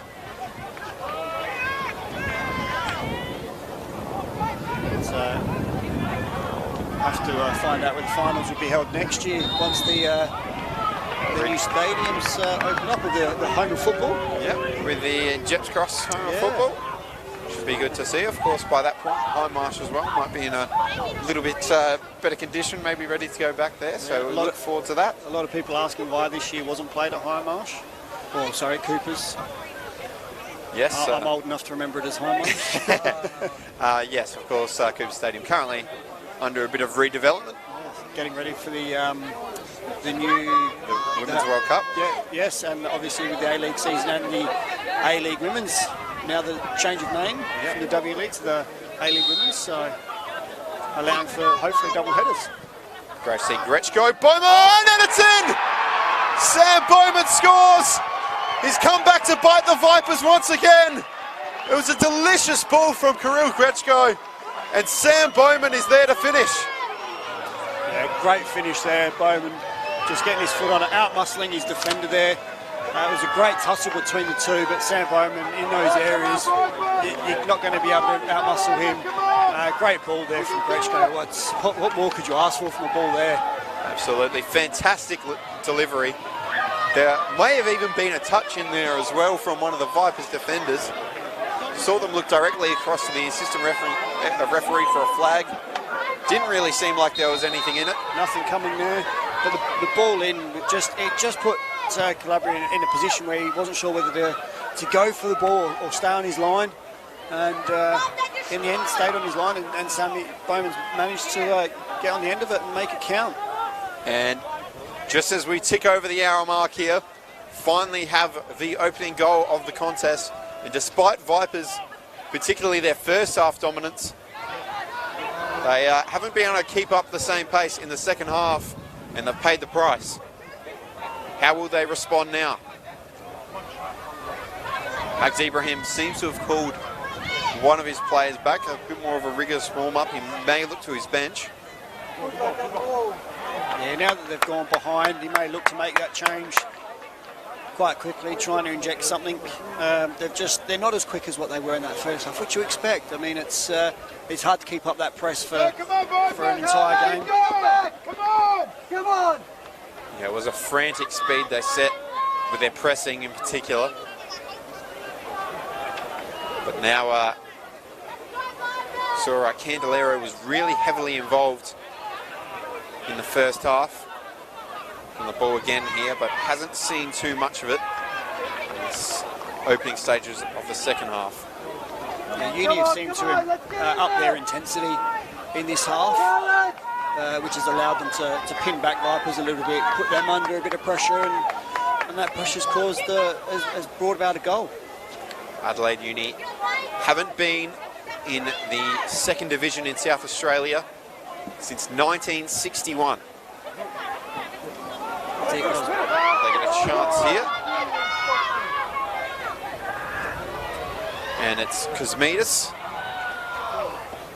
Maglaccio couldn't quite prevent a corner. But 1961, the last time Adelaide Uni were in the second division. Well, they're about 28 minutes or so from having that happen again. It'd be great for the club. Corner. And a lot of bodies in there. And I think it was Wilson. I think Wilson who had a sider at it. Almost seemed to bounce off of his head rather than an actual header at goal. Jacob managed to get the clearance. Oh, Kamagisha, lovely. Ramadan Kamagisha! Oh, what a goal! Ramadan Kamagisha! That is world class. Turns the ball. And the number 29, Ramadan Kamagisha, with a left-footed curler. And the Vipers are level. What a goal. What a way to equalise there for the Vipers. The turn before that, though, he threw the defender, managed to create the space, and then just with that left boot, just left Migliaccio with no chance. That is something quite special. Well, we mentioned that we're in grand final week, and the likes of Adelaide City and Adelaide Comets, White City, Bacala, West Adelaide, Salisbury Inter, any of those teams will do very well to score a better goal than that. Yeah, definitely. I wonder if they're going to have a goal of the finals, because that's certainly up there. Maybe one to add. And certainly one you'll remember. Absolutely. The lead didn't last long. 5 minutes or so, I think.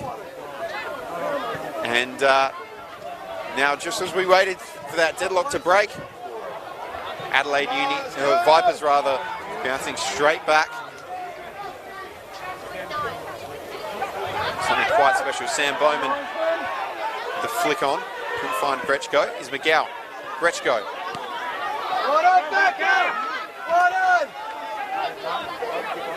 Interesting to see how Uni bounce back from that now. And here's Talbot. It is going to be interesting to see if they can. It's Kamagisha again now. Kosmidas.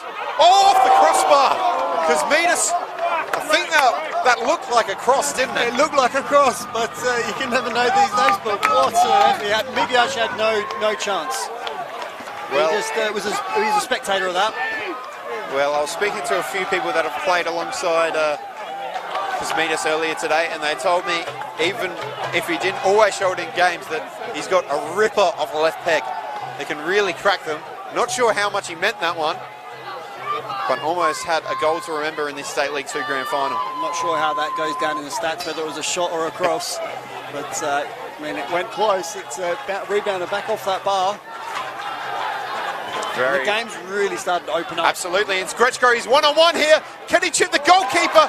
Calabria, that is brilliant goalkeeping. That's courageous. Courageous goalkeeper. Courageous from Grechko too, and he's feeling the effects of that now. Yeah, Grechko's still down here. Come on! But Adelaide Uni will continue. Calabria, we saw him in the first half rush out. I think it was at McGowan. And then this time just closing down Grechko. Pressure on him. So there's a couple of players down. We've got Grechko still down in the box. There's another one. It's like Menakella. Menakella is also down. I think he's just down with a touch of cramp. Grechko, maybe more just a collision. He doesn't seem to be holding anything in particular. Great ball over the top there. Grechko showing his pace once again, but Calabria quick off his line and quickly there just to nullify. And as all goalkeepers do when they come out like that, most of the time they try and take a piece of the striker. Absolutely. Something you know all too well. And I think it's just a chance now for us to take a breath after a frantic 10 minutes of football.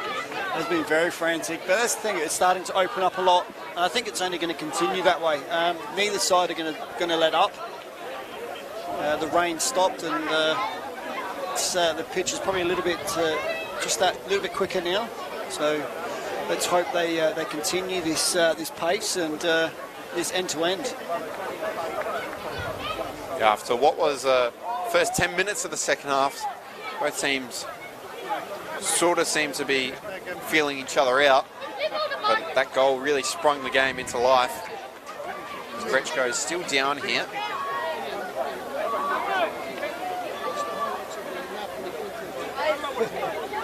Quite see what he's done. Citriani in discussion with his substitutes, waiting to see if one of them may get the call up. It is a very strong bench, isn't it? Mentioned Oliver Tatani, of course, Campbelltown great, over 300 games in the National Premier Leagues. Yeah, it's a nice player to be able to bring on in these circumstances if they need to. Just brings that level of experience, bringing other players into the game. So it'll be interesting to see what happens here with Grechko, if he can continue or not. Let's have to admit, it's not looking promising. It does not look good. He seems to go straight over the bench. I think Steven Savino might be a more natural sub.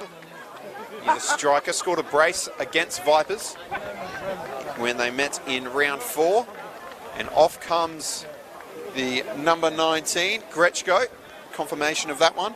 And on comes Christian Zeffi, midfielder, closing in 150 games. Yeah, it's going to be a double change. Off comes the number 2, Nick Mankello. We mentioned that he was struggling. And on comes Owen Whitehouse. Also play as a winger. I'm not sure if that's... looks like Corbo may have just switched back to left back with Oliver Whitehouse on the left-hand side of midfield. Owen Whitehouse rather than Oliver.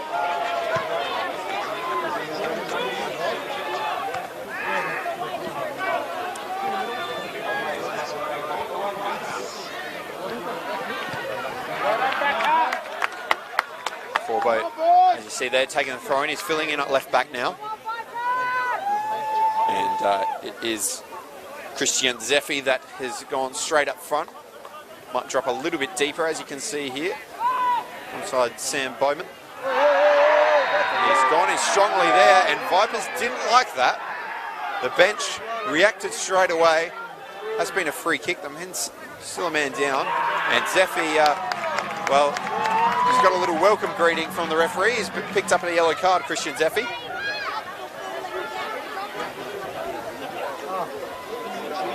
The bench and the crowd didn't react too well to that.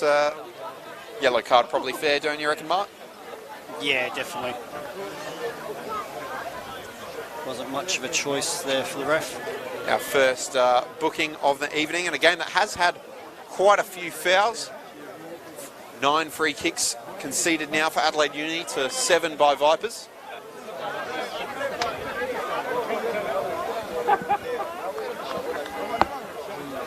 So 2 changes here by Michael Matriciani. One of them definitely enforced. Menakella also seems to have a bit of cramp. But maybe that one as well. Whitehouse, freshly on the pitch. Whitehouse, his first year in State League 2. There's another foul, and just after we had our first yellow card, we're going to get our second, this time for the Vipers man. I think it's Candelero who's picked up that one. He's a bit confused as to what he's got it for, but he seemed fair enough.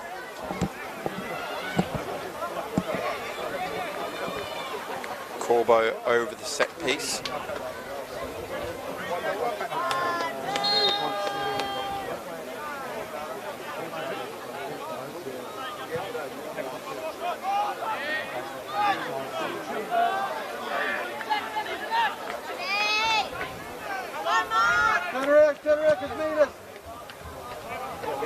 Here's Torres. Hasn't seen too much of it in the second half, but Joaquin Torres, a nice attempt at a ball. That's good strength from Owen Whitehouse. Surges forward. And strong tackle across there from the skipper, Papa Petros. It looks like we're going to have another substitution here. Vipers going to the bench. Max Ibrahim for the first time. Off comes the number 11, Lucas Candelero, freshly booked.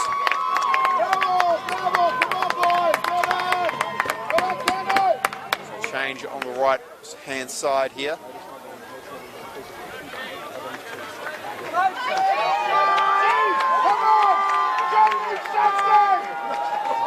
Vipers looking to freshen things up. I think it's the number 14, Gurgis Ibrahim, that has come on.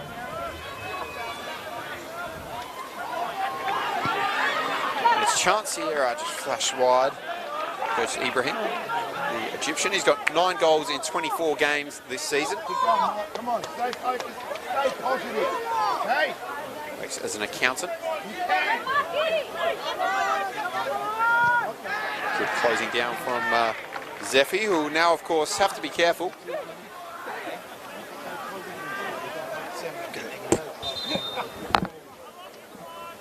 Papa Petros with the throw.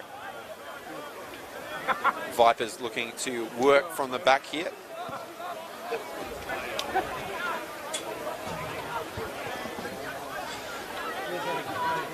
Trying to forge a delivery. Ibrahim looking to make an instant impact. Tauber.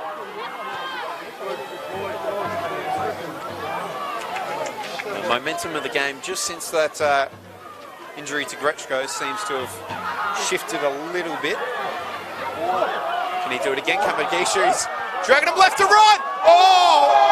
Almost another cracking goal from Ramadan Kamagisha.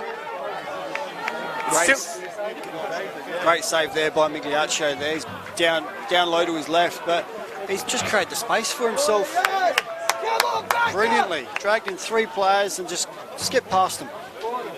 Well, we had the injury for Grechko there. There might be a few broken ankles after the turns there from Ramadan Kamagisha. He counted 3 there. And I think we had the perfect angle of that as well. Looked like it was just going to curl in, as this ball has here. Cosmides! Great block from Matty Hearn. Matt Hearn's been a rock at the back tonight, hasn't he? He has. And he's dealt with Torres all night really well. Him and Francesca, great partnership there. Particularly in this second half. Count on one hand the amount of touches Joaquin Torres has had. Here's Wilson. Garcia. Now Vatsakidas. Vakatsidas rather.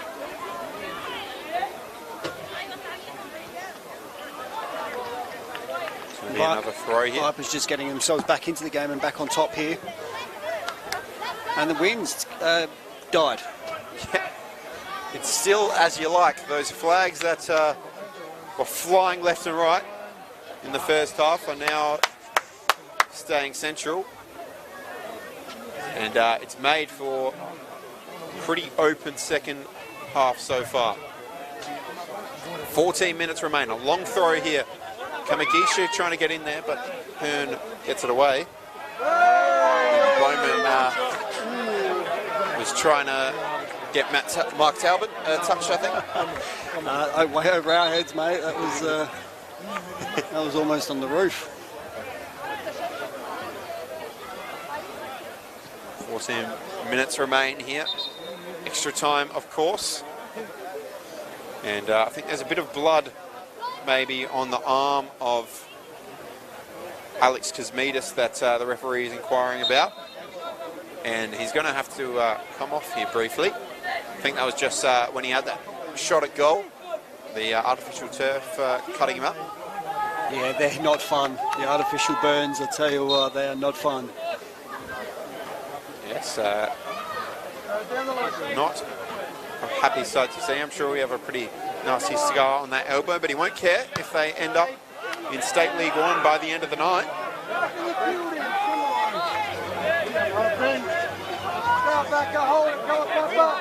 Trophy, of course, on the line. The players walk past it. I'm sure all of them avoid trying to touch it. Bad luck, of course. You'd never touch a trophy before you won it? Nope, definitely not. Silly superstitions and footballers, I tell you what. Go hand in hand, don't they? They do. Here's Ibrahim. Oh, lovely little nutmeg by Ibrahim to Tauber. Tauber looks for Cosmides. Can he find the delivery? And it's lovely defending. And it was Francesca who came across. Well, I think Cosmides got that little cut on his arm from sliding for a shot at goal. I think Francesca may well have one from that piece of defending. And now he's feeling the full effects. Yeah, I'm not sure if it looks like cramp. Maybe they've already used 2 substitutes, of course. It's, I thought that's the first offside of the evening. Had to wait 78 minutes. Sam Bowman, maybe a testament to how deep he's had to drop. He's not really spent much time in the pockets of the Viper centre halves. Either that or he's just slow. No, he's not actually. He's very mobile for a big man, I tell you what. Great feet for a big lad. He has.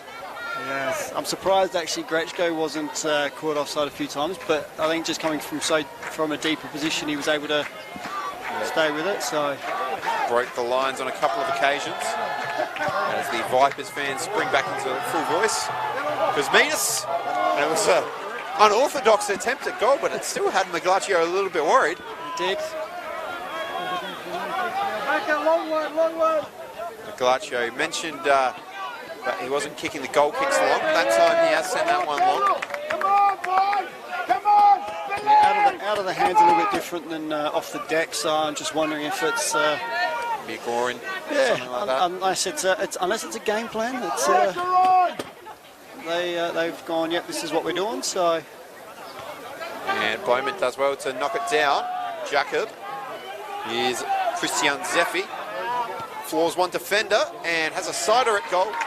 But good save by Sonny Calabria, one that he probably should have made, but he's equal to it nonetheless.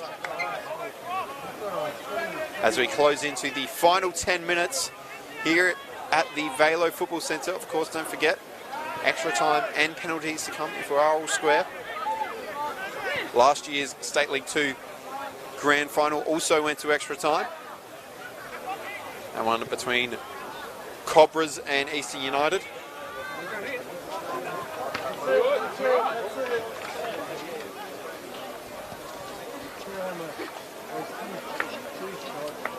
It's going to be a throw in here on the far side for Vipers.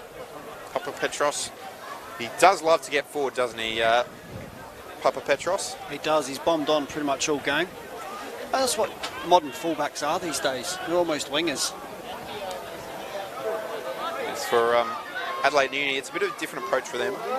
When Menakella was on, he was sort of reserved, the ones sitting back. Then on the other side was Nuta sort of bombing on a little bit more. Just with the 4-4-2. A bit harder to got your wide man just there. Nice win by Whitehouse. Over the top, Joaquin Torres trying to back into Matty Hearn.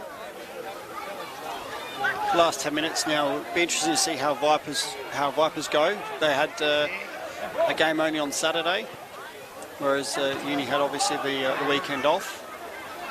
So a little bit more recovery time. Of course, with the midweek games, this grand final series. Another one to follow tomorrow night, State League 1, White City versus Bacala. And mentioned the fitness freak Holly Joel Stubner. He seems to have gone down with something here. Not sure if it was... It's hard to imagine players fit as him would get cramp. No, certainly not cramp. I think it might be... a knock or... could be cramp. Doesn't. He does cover a lot of yardage. I mean, got Bowman down with cramp as well. Yeah. Vipers feeling the full effects of this grand final series run. It's interesting in the fact that Vipers, having only played Saturday, seem to be coping at the moment better than what Uni are. They had the week off. And Vipers have also gone, they went the distance in the first game in the finals against Seaford that went to penalties. So they've done this before, only in the last few weeks. Yep, Adelaide Uni have already had Menakella go off with a cramp. Grechko, of course, was an injury. But Bowman down, he's now up to his feet. We don't stop. But never stop. we've still got Harley Joel Stubner down, the defensive midfielder. Of course, mentioned the experience on the bench for Adelaide Uni. Oliver Tatani would be a natural substitution. Tatani has played 7 games this season for Adelaide Uni. Joel Stubner, good to see him back to his feet. See if he's able to continue. Looks like he's still carrying that one a little bit. Yeah, it'll be interesting to see how he goes once he gets back to that sideline and see what they do. He's not walking naturally there, so maybe another force change there for Uni. Both times I've gone to their bench of not 100% sure on Menakella. As we mentioned, of course, he did go down with cramp. but may well have been a change that was happening anyway. And Vipers give the ball back there, which is good, good sportsmanship in the modern day. Yep, even with 6 minutes left in a grand final, still good sportsmanship on display. And that's a good little header by Zeffie. And he's away here. Can he find Bowman in the middle? McGowan's also lurking on the edge of the area. Zeffie will elect to go around them all. And the cross in the end couldn't find a black shirt.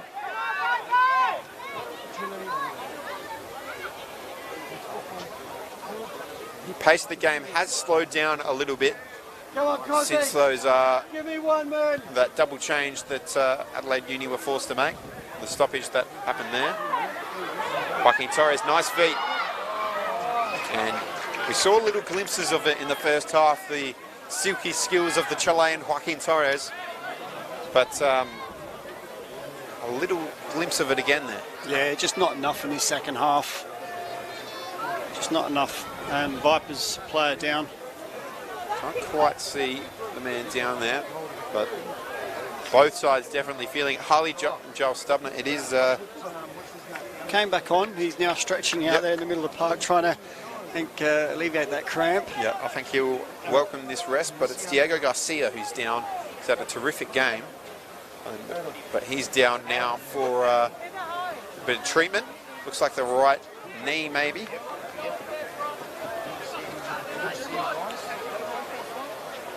And there is going to be another change, I think, for Vipers shortly. And it looks like it's Alexi Georgakopoulos, I believe, is coming on. He was actually sent off in the 2019 Grand Final during extra time. And they lost to Adelaide Hills. He's very experienced though, despite being in his early 20s, over 100 apps in the National Premier Leagues.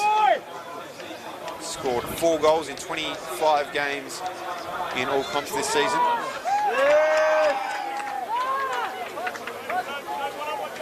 And he's going to slot in straight at the base as defensive midfield. Garcia, he's had a terrific game, hasn't he? He has. He was excellent.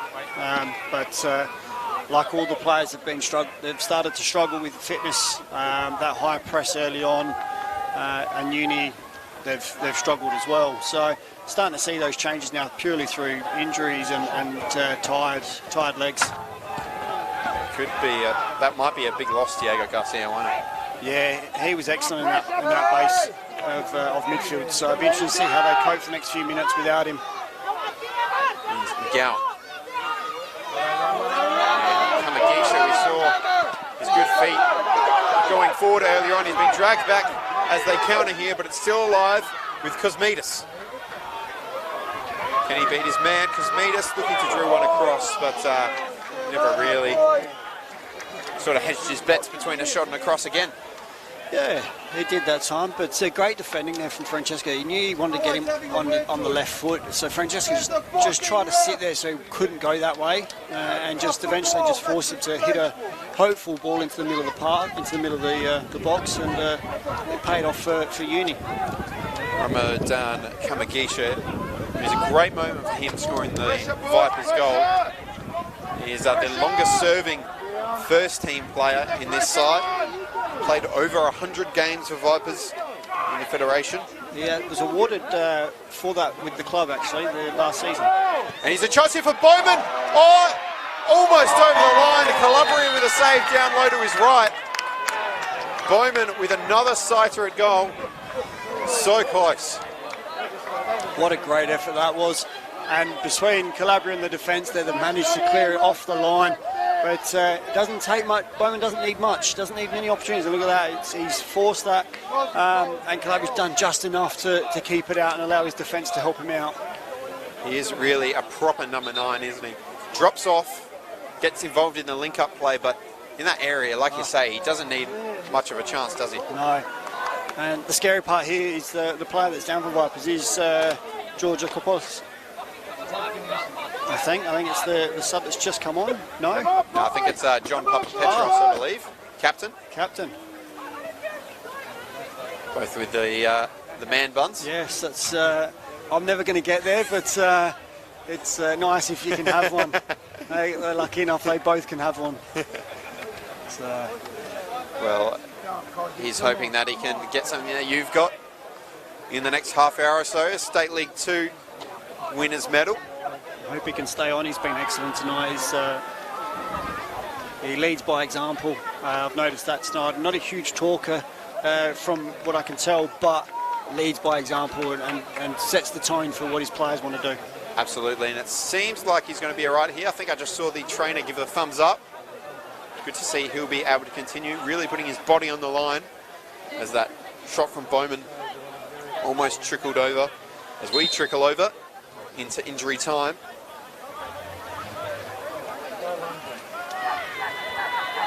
Georgia Kopos. Yeah, they've managed to score a goal now. It's I'd have to say it'll probably be game over. So it's taking the score 1 now. Either side. Yep, can either side find a decisive goal? There might be a little bit of injury time with, of course, a few stoppages, a few injuries. And it will be 7 minutes of injury time.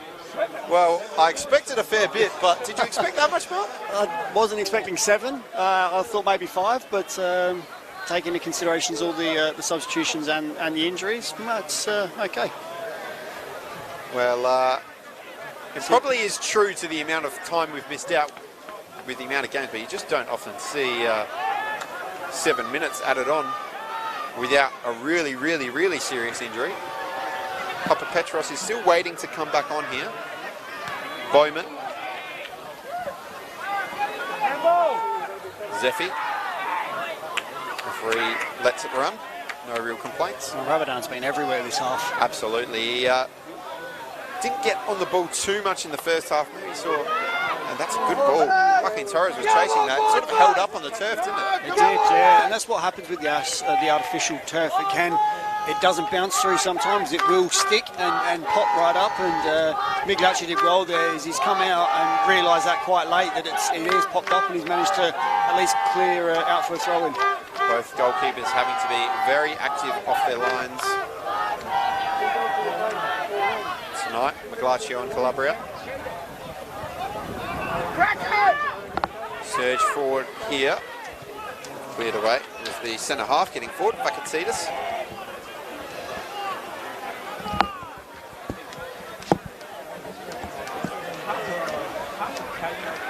It'll be a throw in here. 5 minutes of injury time remaining as the referee asks for another ball.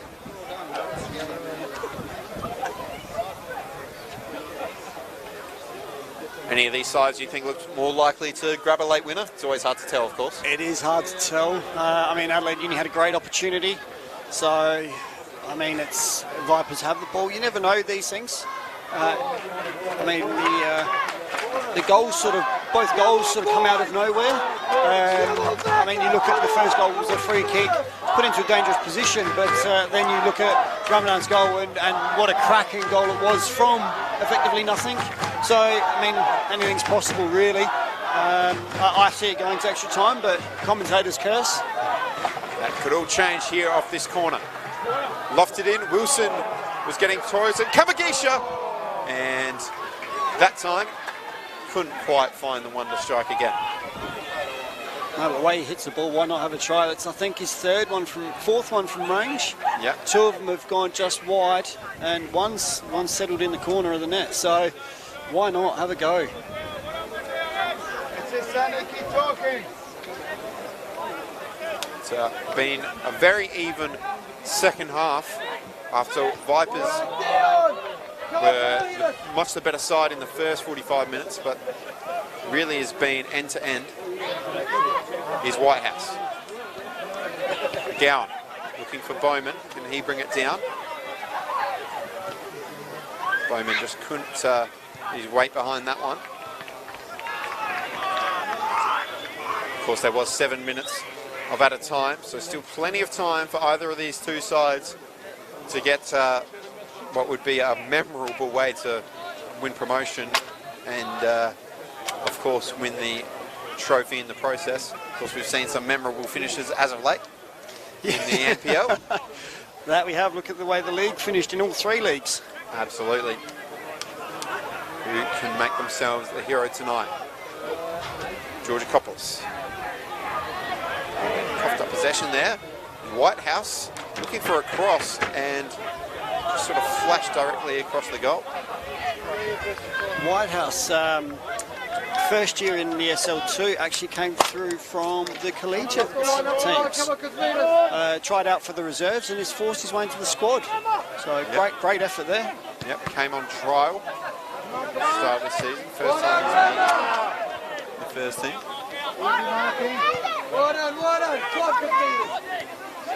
He's made us under a lot of pressure. Joaquin Torres. And everyone's trying to bring them down now. And a bit of spice with Joaquin Torres and Francesca just going at it there. The 2 number 10s. Bit of push and shove and a little bit of spice in this one, isn't there?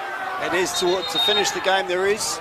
I mean, the booking was going to come all day long. A professional foul. He had to stop the play. So knew what he was doing there. Nuda, absolutely. Everyone seemed to want a piece of the cheddar.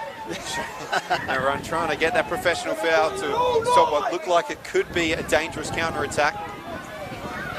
And with Diego Garcia, the absolute dirty play there by Uni. Absolute dirty play. It looks like it's going to be number 15, Flynn Wilson, and there's another yellow card here. This time it's for Francesca, just for that shove on Joaquin Torres. Probably fair enough, don't you think? Yeah, when there's always a bit of retaliation, someone's bound to get booked. But really, I mean, just a bit of handbags and pushing and shoving, really. Nothing in it. But like I said, the professional foul was there. It was just a follow-on from that. Wilson has been in the area a lot of the times for these set pieces. This time, he'll be the one to deliver it. This run-up doesn't look like he'll... Off to it. That's not where that free kick was. No, I think he actually got word from the 4th official there to take that back. Just to drop it back a little bit deeper. Yeah, not exactly where the foul was given, I don't think. And here's the counter. And it's a rapid counter-attack. Zephy trying to look for Whitehouse. And a vital interception by Alexi Georgakopoulos. Great tracking back there. And Whitehouse he's quite quick, quite rapid, so he's done really well to keep pace with him. That fast transition, wasn't it? Absolutely. They broke with pace. There wasn't a foul that stopped them getting forward this time. It was just a brilliant piece of defending. Zephy with the acrobatic attempt at a cross. Giles Stubner. Newton. And he's gone down again here, Giles Stubner, and that does not look too pretty. Of course, went down earlier. This time crutching his right leg. He's McGowan. Hold him. Gowan. On the right-hand side here. You find a cross. Jacob. McGowan. And the referee looks at his watch, and that will be the end of regular time in this State League 2 Grand Final. We'll need extra time and potentially penalties to decide how these two sides shape up. It's been a very entertaining 90 minutes, hasn't it, Mark? It has been. The second half was very open, end-to-end game. So I think we'll go. Here's the stats here. Yeah, it's you see there 15 shots for Vipers to 10 for Adelaide Uni, 8 shots on target as well. Probably does represent the way the game panned out pretty well, don't you think? Yeah, I think so. I think you're right there. I mean, look at corners as well. A lot of pressure on those corners for the Vipers. So yeah, I think it probably is on par to where we think the game was. But despite all the work at the set pieces and that being a vital part, the goal wasn't from an opportunity. If you look at, XG is very involved. I think that might have had a minus XG with where Kamagisha struck that shot from. Yeah, definitely. That's the thing. They had plenty of corners, made none of them count. That's probably the disappointing thing for them. And especially when you get 9 in a game, you sort of want to really utilise that. A few fans getting themselves some refreshments as well. Maybe those on the drums here might be getting themselves a little beer. I don't know, I think there might be kids on the drums, who knows?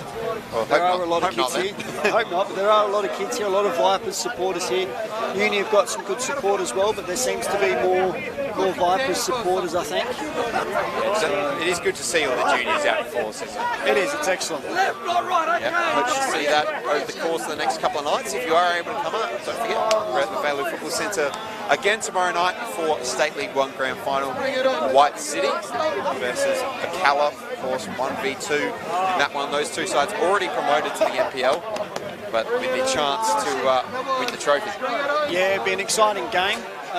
White City promoted back to the top tier, I think, for the first time since 2016, I think it is, somewhere around there. So it's been a while for White City, who feel they should always be in that top league. I mean, they've been around for a very long time, so it'd be great to see them back and see how they go under the guidance of Damien Maury, who's, as we know, no stranger to that top tier. Absolutely, and his old side, Adelaide City, in action on the Friday night down at Marden against Adelaide Comets. That should be a great one as well. Oh, it should be. If it's anything like the game I watched the other night at the Athletic Stadium, that was a game and a half to watch, and City came out winning, beating Comets for the first time in such a long time. So that was a really exciting game. I was fortunate enough to call that game, and just the enthusiasm and the joy when City scored that third goal was just incredible. Channeling their Sergio Aguero with that late finish. And of course on the Saturday we're out at Mount Barker for the NPL Women's Grand Final, Salisbury Inter versus West Adelaide. That should be another mouth-watering crash to really finish this crescendo, this festival of grand finals. It should be, and I'm putting it out there now that the competition for goal of the finals will either be from Ramadan or from Nicole Tilley. As Matt Mays had a chat with them earlier this week about the grand finals, as he said, she only scores bangers, and I've only seen her score absolute worldies. So no pressure, Nicole, but I hope there's another one in the bag for you there. Let's hope so. That's of course a direct quote from Matt Mays. She definitely does only score bangers. We've had one tonight, and then another more simple goal from Sam Bowman. Banger of an assist from Kirill Grechko. But that sets up for what should be an enthralling extra 30 minutes of football here. And away we go. Here we go. Adelaide University from right to left. They're all black shirts against the all white of the Vipers with those blue socks. Turn there by Zephy. And a bit of miscommunication there, maybe between Calabria and Vacatsides. Zephy has looked pretty lively since he's come on. Yeah, he has. He's one of those players who will give you a spark. I've played against him and known Zephy for quite a few years, and he did the same at West Adelaide when he was there. Same as when I first played alongside him at Campbelltown. Yeah, he comes on, provides a spark. He's quick, he's energetic, and that's what you'll get from him tonight. And playing alongside Bowman, hopefully he'll be that big man, little man combination. And only 10 appearances in State League 2 for Adelaide Uni this season, but he has scored 3 goals, not a bad record. A few of those from the bench as well. As Vipers just cough up a free kick. Coolbo, who's played just about every position in this game, started up front, then moved to the wing, now he's a left back. Players like that are good to have in the side. The ultimate utility, Johnny Corbo. Yeah, you need them in every side. Formerly of Cobras, as that free kick is overhit slightly. He's played 7 games in total this season. In the first team for Adelaide Union, but has featured in both their finals games so far. Come on, G, give me that goal! Keep going, G! Come on, G. Vipers look to come out from the back again, and unsuccessfully on this occasion. tired pass. Wilson. Go, Rama, keep it going! Fabian McGlatchio, who's formerly of Eastern United. Over 150 games in the National Premier Leagues. Take the goal kick. As we've seen a feature of this one, Matty Hearn over it as well. Will be interesting, of course, if it does go to penalties, it's not like he's going to have to do kicking of his own, but how sharp he'll be off his line if he is carrying an injury like we've been speculating. Yeah, well, that's the thing. I mean, it could play an effect, especially if he's got to go one way in particular, but I mean, he's shown no other signs of it. Definitely not. He's been very sharp, and very sharp off his line as well. Whitehouse looking to beat his man. Whitehouse persistent, resilient. He's definitely an old-fashioned winger by the looks of it on Whitehouse. Very direct. Yeah, he certainly seems to get the ball at his feet and just and really run at them, try and beat them, and but also he's got that bit of bustle about him where it's he'll happily run through the player if he means he can get past them. May not be the methods of the curriculum, but we do still love to see those players that will get the ball and attack.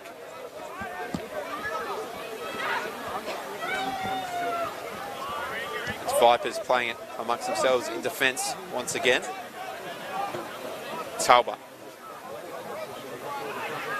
Ball out of play here. A little bit sloppy in the opening stages of this first half of extra time here. See a little crowd there building more and more. Of course, I'm sure all of them will be hoping for penalties. Always a fan favourite. I do like a penalty. I have to admit, I do like the old penalties. I know a lot some people do, some people don't, but I don't mind them. I like the fact that it does put the pressure on you, and as I said, it can either be a hero or be a villain. So absolutely, and a lot of people will be affected with State League 1 promotion on the line. Promotion to the State League 1 rather. So a lot of pressure if it does get that far, but it might not if they can fashion a chance here. Joaquin Torres just couldn't position himself within an eye of goal, and that's a cheeky little play by the centre half. Flynn Wilson doesn't hesitate to get forward, does he? It's a clever pass, and Gurgis Ibrahim was lurking at the back post.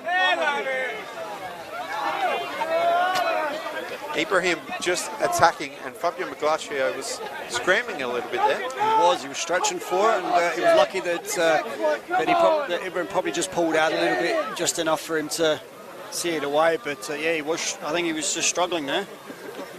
Flynn Wilson for Vipers seems to just love to come out from the back. I'm told that he can also play in midfield as well as centre half, and he's showing his abilities on the ball, coming out from the back at times tonight. He's a man who's shown a lot tonight too. And it's Joaquin Torres! And Gurgis Ibrahim attacking it. And then it was just a bit of a scramble in there, wasn't it? But it was a lovely ball from Ramadan Kamagisha. And here's a chance for Talbot. And that one over the bar. And Ramadan Kamagisha mentioned that he's played a lot of games for Vipers over the years, a bit of a stalwart there. If they don't end up getting promoted tonight, I think there's a few teams who may have noticed his performances. Oh, definitely after tonight's performance, that's for sure. He's been everywhere, he's provided an attacking outlet, covered the back lines when he's had to, and tracked back really well. So, but in saying that, they might look at him, but I think he loves the Vipers. He's been there since the first season in the State League, or in the Federation. So I don't think he'll go anywhere. I think he's more than happy to continue playing his football for a club that he loves. Certainly looks like he's enjoying his football tonight.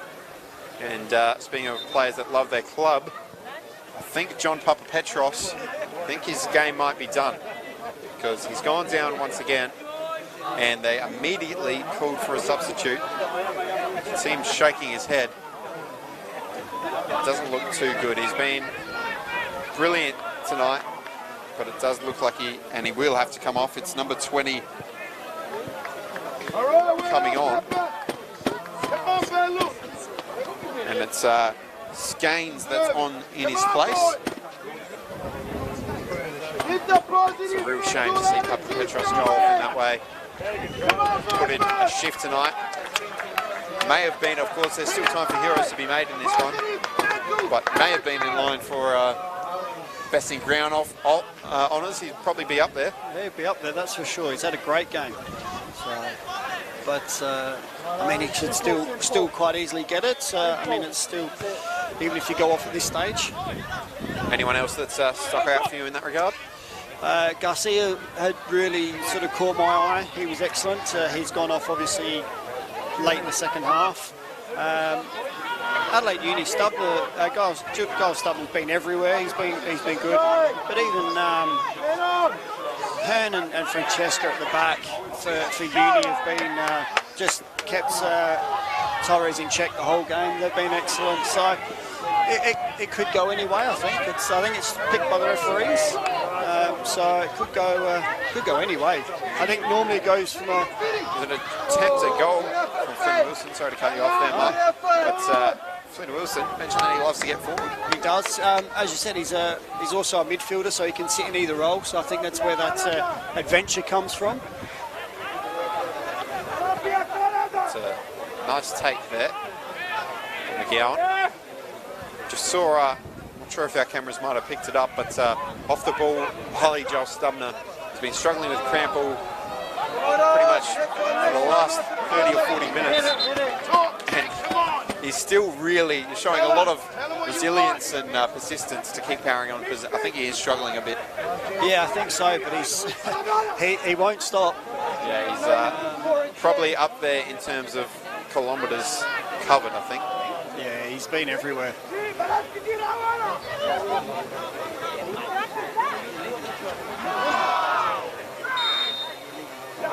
99 minutes on the clock.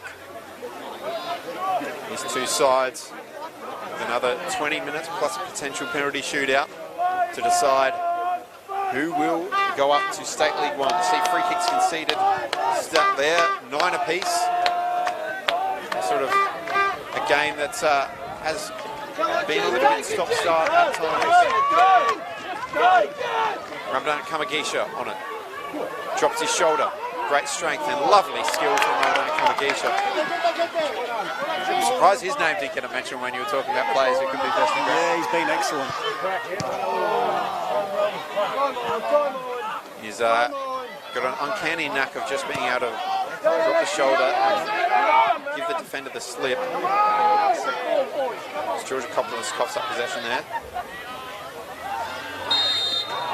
Free kick. Karajanis apologises.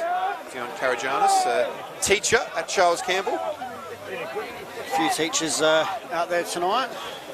Yeah, well, Maddie Hearn's a teacher as well. Yeah, well, if there's any kids out there that teacher seems a bit hungover tomorrow, this might be why.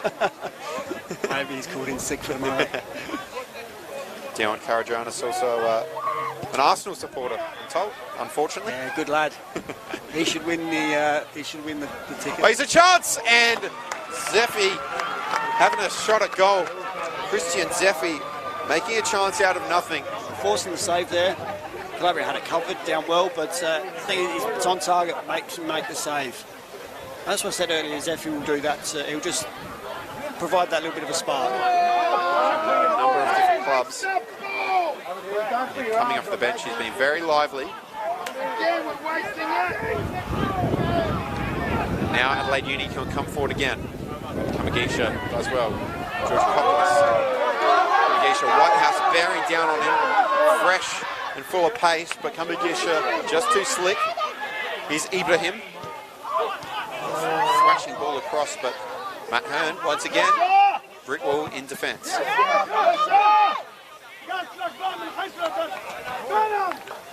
No getting past Matt Hearn at times, is there? There isn't. Just showing his experience there, just cleaning up, and then just seeing Torres out, just making sure that he couldn't get that ball. 4 minutes remaining of this first half of extra time. Still really on a knife edge. No massive opportunities, I don't think, in this extra time period. Both teams sort of beginning to tire a bit. It'd be interesting to see how long some of these players can last. He's already made a few changes. Him, Scones and Georgakopoulos on for Vipers. Giles Stubner there. He is putting his body through the ringer. He's going to be sore tomorrow, isn't he? He will be. He will be. There'll be a few players sore tomorrow.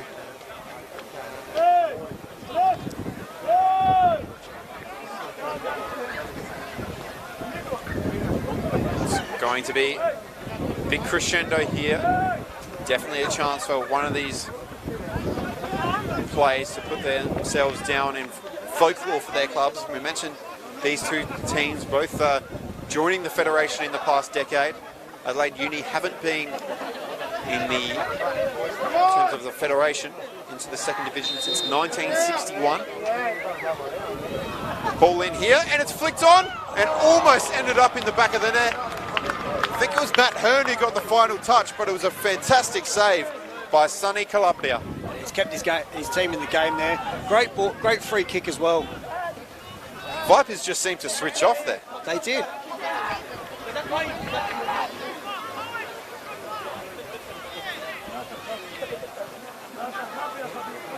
Ball across and overhit. Misses everyone. Joaquin Torres. Imagine he'd be on penalty duties if it does get that far.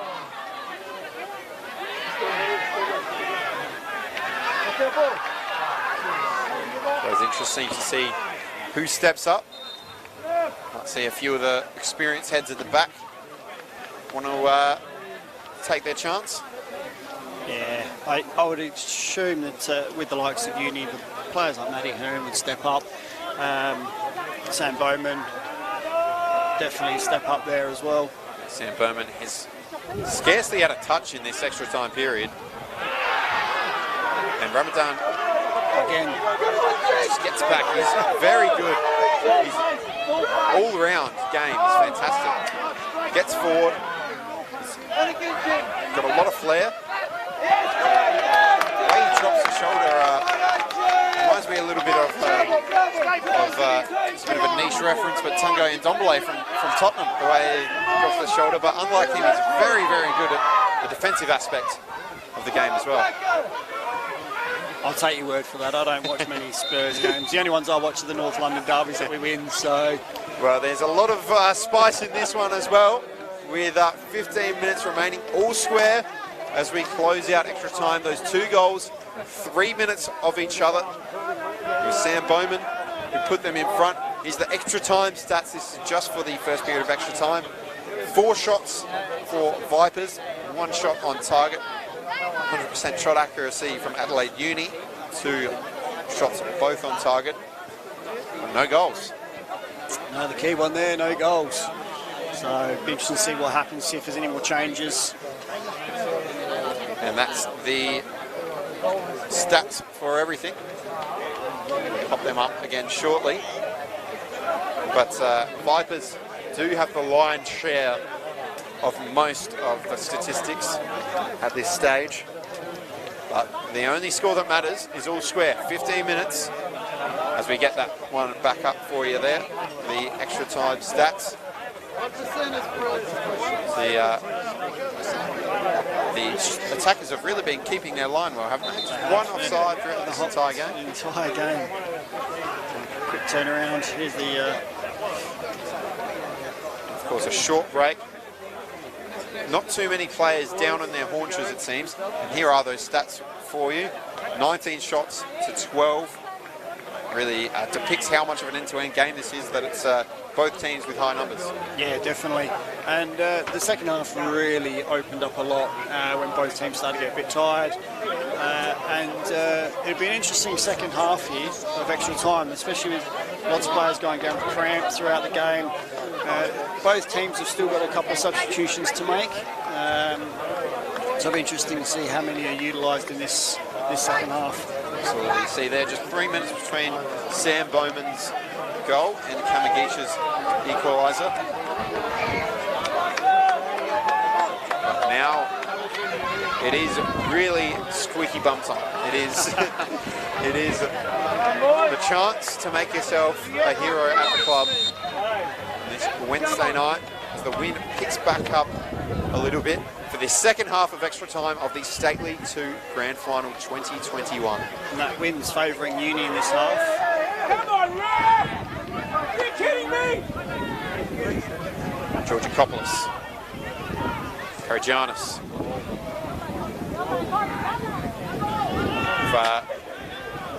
We've seen a lot recently, of course, particularly with England in the Euros, where the topic of players coming on just before penalty shootout was brought out.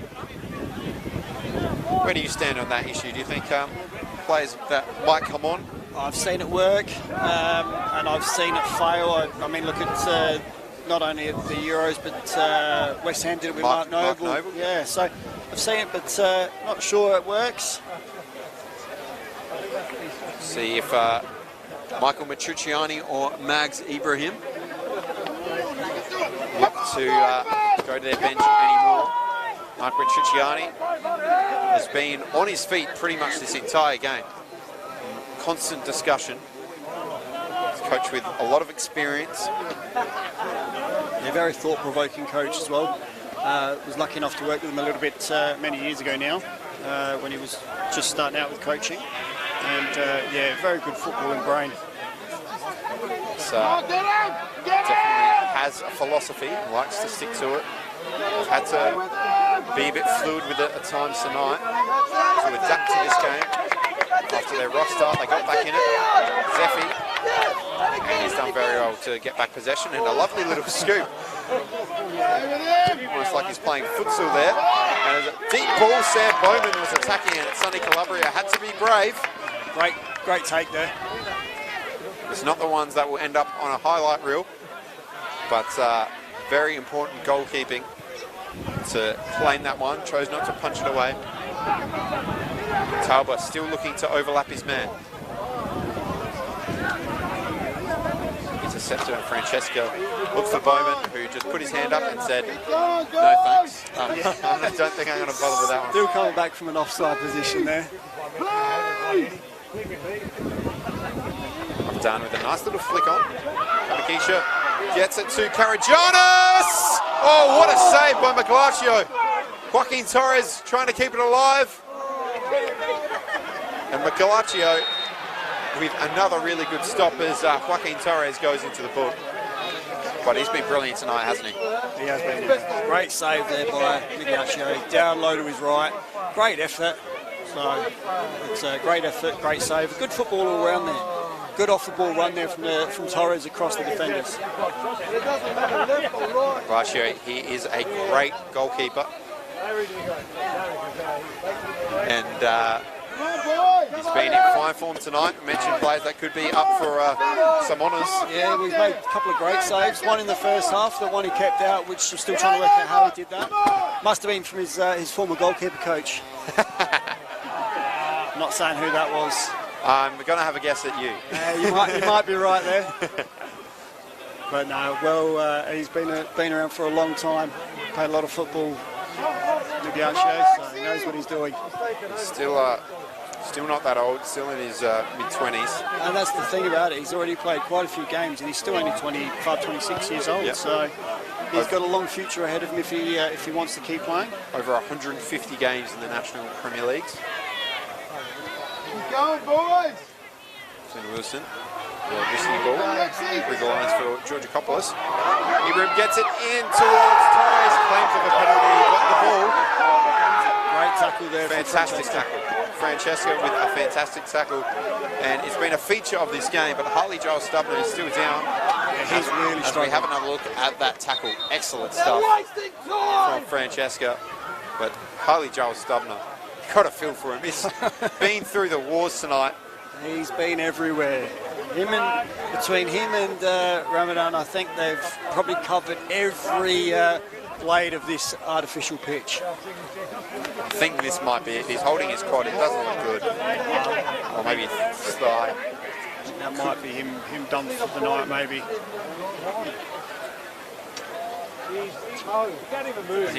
He's been everywhere. Him and I said Ramadan, they've just been everywhere. And it will be another change here. They are preparing a substitute. You know shortly who that is, just as Giles Stubner gets a final bit of treatment. Will be a corner, of course, after that. Due to that brilliant tackle from Francesca. 10 minutes remain. Giles Stubner won't be able to continue, and he needs to be helped to his feet. We hope it's okay. He can barely even walk straight. I think it is just cramp, but it's serious cramp because he's covered some serious kilometres, and it will be a change here. Come on, boys! And it will be Steven Savino coming on, an attacker. So we'll see how that changes their shape. He did score a brace against Vipers in round 4 back in May, and a 2-0 win. Moved from Cobras last season, the 26-year-old. It's a corner here, rather, for Vipers. Lofted in, but headed away, and they can counter. Zeffy trying to use his pace once again. It's a nice pass, and Savino almost immediately involved, but couldn't quite bring it under control. Mentioned superstitions before. Some attackers tend to have opponents they love scoring against. Savino with the brace earlier in the season, will he be feeling like it's his right to make himself a hero? Oh, as we'll break off here and play for the handball. Didn't look like it. Sam Bowman heads on, but yeah, Savino with that brace earlier on in the season. Do you think he'd be thinking in the back of his head, this is meant to be? I don't know about that. Not the position he's currently occupying. I think it's more of a come on, get the hard work done and just help out where he can. He does look like I dare say he'll probably take a penalty as well. Yeah, he does look like he's slotting in. He's on the ball here at right hand side of midfield, but it's Ramadan Kamakisha having an attempt at goal. He's not afraid to try things. He is a live wire, very entertaining to watch. Certainly not afraid to shoot. He's obviously seen Milacho just off his line, just enough to warrant the effort. Another player down with cramp here. It's going to be a common occurrence these last few minutes. Yep, 7.5 minutes to go. Saw 7 minutes added on at the end of the second half. The way it's going, we might get a few more here. Looks like it was Tolba who's down with cramp there. Yep. He's going to soldier on though. He's going to, but he's been up and down that line today, so I'm not surprised there. Yep. Bowman flicks it on, looking for Whitehouse. Couldn't get there. Here's Georgakopoulos. Alexei Georgakopoulos moves it wide. The rushing fullback claims a handball. The hands were behind the back. Sam Bowman looking for the ball, but Talbot. Cramp won't phase him. Moves it in for Karagianis.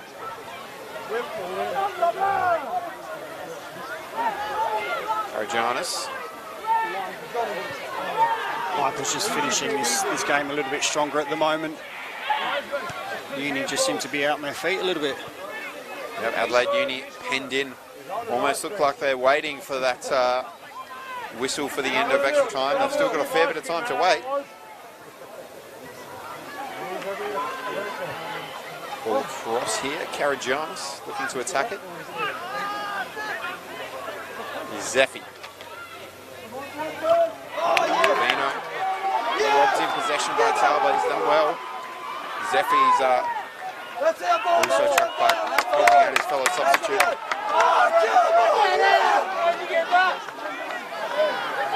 That was incorrect.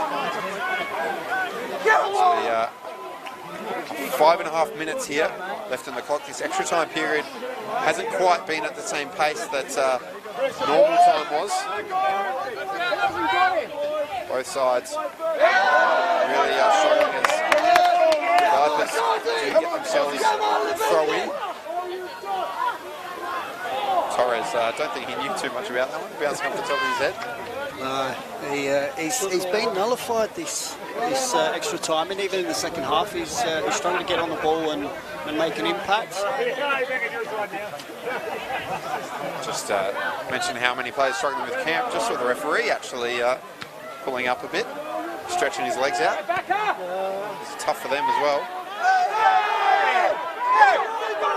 Zeffy, strong tackle by Talbot that actually saw his shin pad go flying. He does wear his socks way down. Oh, and Sam Bowman with a chance and forces another great save from Calabria. And out of absolutely nothing, Sam Bowman with an opportunity. We mentioned before, he doesn't need much of an invitation. He doesn't at all. It took a slight deflection as well, so a great recovery there by Calabria there. Just a little mistake at the back from back at Cetus. Almost cost them dearly. Calabria wasn't the most fierce attempt at goal, but just making sure that he saved it, punching it away. There's a few fans are starting to make their way behind the goal. Not sure why, because they might have to go the whole length around the field, depending which end it is. But I would hazard the guess that they'd go the scoreboard ends, which is to our right here at Velo. So, well, there will have to be a toss for it. So it will do, yeah. It depends if they want to play party pickers. Galaccio this time sends the goal kick long. It's taken him 116 minutes. The last couple have gone, he's hit long. Maybe no soreness at all. Game plan all along. Game plan, just to confuse the commentators. Yep. Been there, done that before. His dad's a reporter, maybe we just want to throw off the media.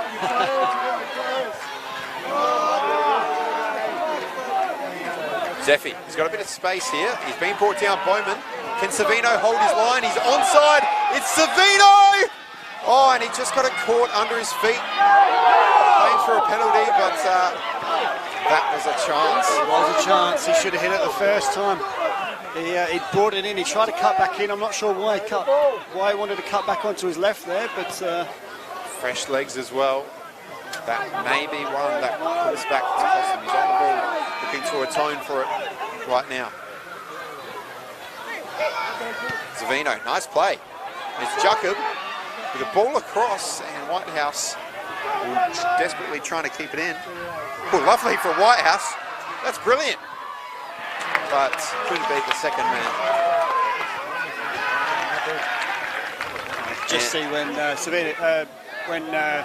Jacob got the ball there, he lung-busting run. He was the only one going forward. Yeah. He's covered a lot of ground. He hasn't seen too much time on the ball. Mostly been his defensive positioning off the ball. He's been effective. Still running at this late stage. Good defending. Ramadan from Agisha. I think that's his 6th attempt at goal. And once again, like he did in the first half, down that end, or in the second half rather, looking to curl one in. It'll be a late change. We touched on before the idea of bringing players on to take a penalty. It will be the number 12 coming on, Bahati. And it's Karagianis who comes off. That'll be one thing to look out for Bahati, to see if he steps up. If it does, Adam Bahati, and he make any difference. He hasn't got a great deal of time to work on. We've got 1 minute, plus probably a little bit of injury time with a few injuries. Zeffy. Lexi Georgakopoulos working hard. That's a good ball from Zeffy when he was under a lot of pressure. Hamagisha. Here's Bahati. Moves it wide. Is there one last chance? Ibrahim. Gurgis Ibrahim, just a flash of goal. was a very optimistic attempt. It was from there, this late stage. And it's going to be another change for, this time for Adelaide University. This is how we decided. And let's see who makes way. Looks like Whitehouse going to come off. The man who came on. And on comes Oliver Tatani, an experienced head. This one, I think it's fair to say, might be a change that has a penalty shootout in mind. I would hazard the guess you're right. And Oliver Tatani, over 300 games in the National Premier Leagues. Great at Campbelltown City. Now on for Adelaide University in the closing stages, but it's Vipers who are in possession here. We're in injury time here of extra time. Ball here, Savino's trying to get forward, but Tauber's pace got him there. Savino almost had another bite at it, but Tauber, 120 minutes of football, up and down, and he's just outpaced someone who's just come on the field. That's brilliant from him, isn't it? It is, it's amazing. And here it goes again, down the wing. Just phenomenal work rate and engine. Bahati moves it back for Flynn Wilson. He's Scaines. And out and away. And the State League 2 for 2021 will be decided courtesy of a penalty shootout. And the pressure on these players has got to be enormous. It is. I really feel for both teams here. I think overall Vipers probably should have won it over the course of the entire game. I mean, the stats there. So yeah, 23 shots to 13. A lot of opportunities. Like you say, do you think that they'll be a bit disappointed that it's had to go this far? Yeah, I think they will be. I think Uni in the second half came back into it. They got the goal to go ahead, but they didn't hold it for very long. So it's been a... Yeah, I think Vipers probably just pipped it just over Uni, but penalties, it's anyone's game now. Keepers, and one could be a hero. And as a former goalkeeper yourself, Mark, have you been involved in penalty shootouts over your time? Yeah, I have. What will be going through their heads at the moment? For me, the keepers, I think, they've got nothing to lose. They're not expected to make the saves. The pressure is all on the taker. It's as simple as that. So the keeper's just going to keep his head clear. And he'll try and read the player when they're stepping up to take the penalty. He'll try and read what their body's doing just as they're about to hit. Some keepers will just guess and hope they go the right way. Absolutely. It is a penalty shootout with massive repercussions. Of course, the opportunity to go up to State League 1, two teams that have only been in the Federation just under a decade, of course. Historic teams in the amateurs. Adelaide Uni and Vipers both looking to get their first pieces of silverware in the Federation. Who do you think's going to step up from these two teams? I think for Uni, you think that Hearn, Bowman will be two of the takers. Ollie Tatani obviously has just come on, so he's going to definitely be one taker. So there's three of them. For the Vipers, you've got to lean towards Torres. Will be definitely be taking one. Cosmedes, I think, will be stepping up, and I think obviously Ramadan will step up and take one as well. I'd hazard the guess. No, George Akopoulos, I think he might step up with his experience. Very technical player as well. Yeah, so I think he might step up. So I've picked 3 or 4 from his team. I think if Francesca's not feeling too cramp-wise, I think Francesca for Uni will step up as well.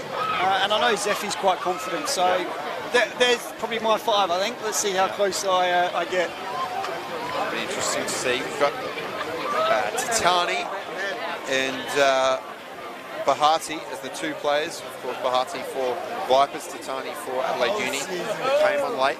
We've touched on that players that come on late have a bit of a mixed record in the past few months we've seen from the spot. All eyes now. It will be down the scoreboard and at Baylor Football Centre. And the Vipers flags are slowly making their way down there. A few of them that already found their spot earlier on. Vipers will have, as you've probably heard throughout the game, they will have the support of the crowd as well. Yeah, they will do.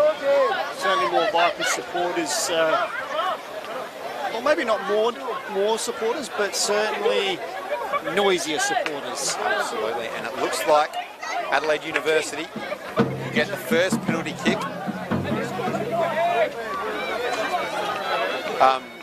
of this shootout. And it was an issue we touched upon. That's players coming on. Oliver Tatani. Let's go, Sonny! Come on! And he will, despite only having about 90 seconds in his legs, come up against Sonny Calabria here for the first spot kick. There's a lot of pressure just coming on, and he's, of course, a very, very, very experienced player. He is. He would have dealt with these situations before. So he knows what he's doing.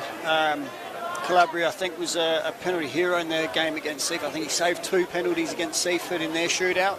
So he'll be feeling confident going into this. And as I said, the pressure's all on the taker. Goalkeepers aren't expected to save them. So we'll see how we go. And it looks like mind game's starting quite early here already. Absolutely. He's planning his territory. A bit of word set from Sonny Calabria to Oliver Tatani. And this is it. How's your nerves? Oliver Tatani, Adelaide University. Mine are okay.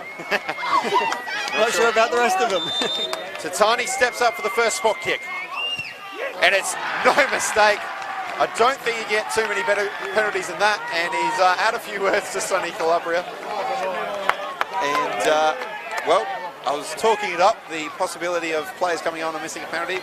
And then put that to bed, didn't he? Put that to bed. Tatani, absolute confidence personified. The man who's showed his confidence throughout the game, Flynn Wilson. It's Wilson, and another brilliant penalty. Again, the goalkeeper sent the wrong way, and it's all square. 2 fantastic penalties.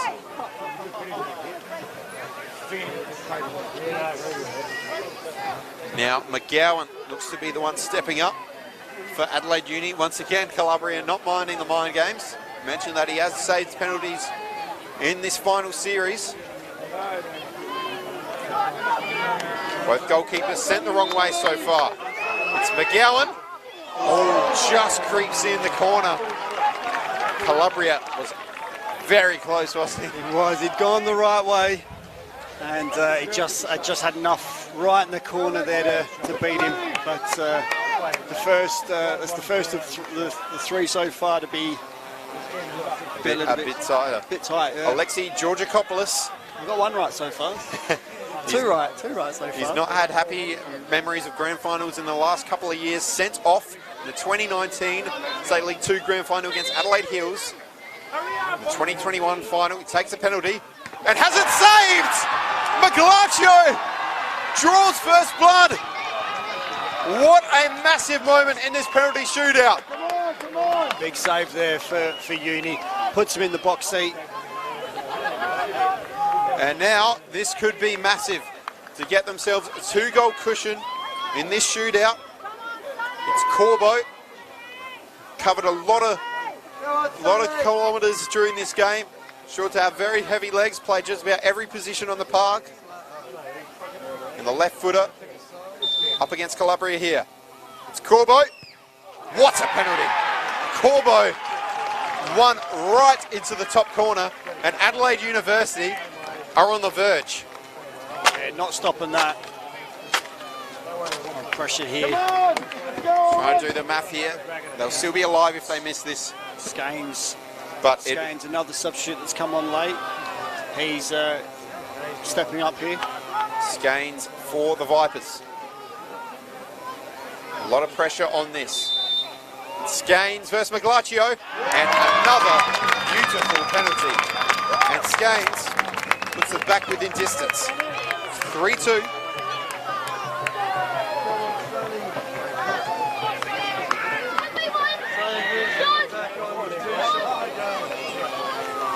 3-2.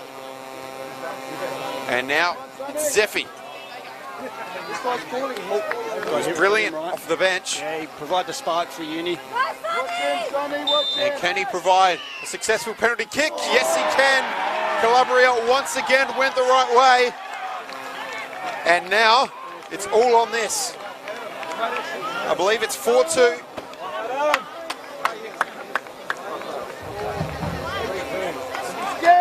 And it's Ramadan Kamagisha.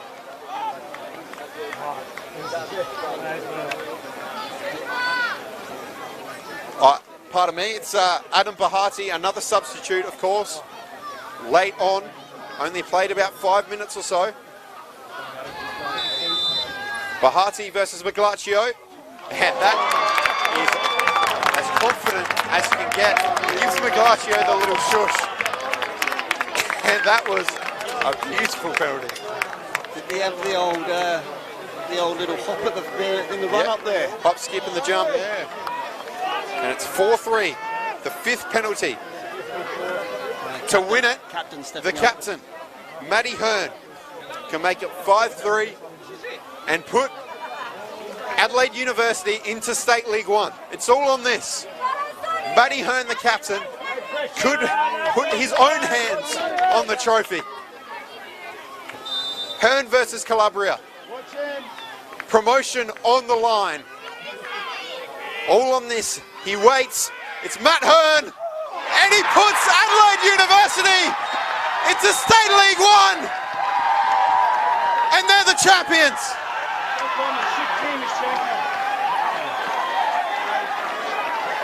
As dramatic as it can get, Adelaide Uni with a memorable win. Yeah, that's just an incredible win for Adelaide Uni. Only a few years in the league now, 4 or 5 years, 5 or 6 years in the league, and to get promoted. Commiserations to Vipers, who probably... We're seeing players in tears here. Mick Mancala there, a lot of experience, but this means so much. Look at the scenes here for them. It means everything. They're going to be in State League 1. Michael Matriciani has masterminded a promotion here. It's heartbreak for Vipers. They came so close. They played so well.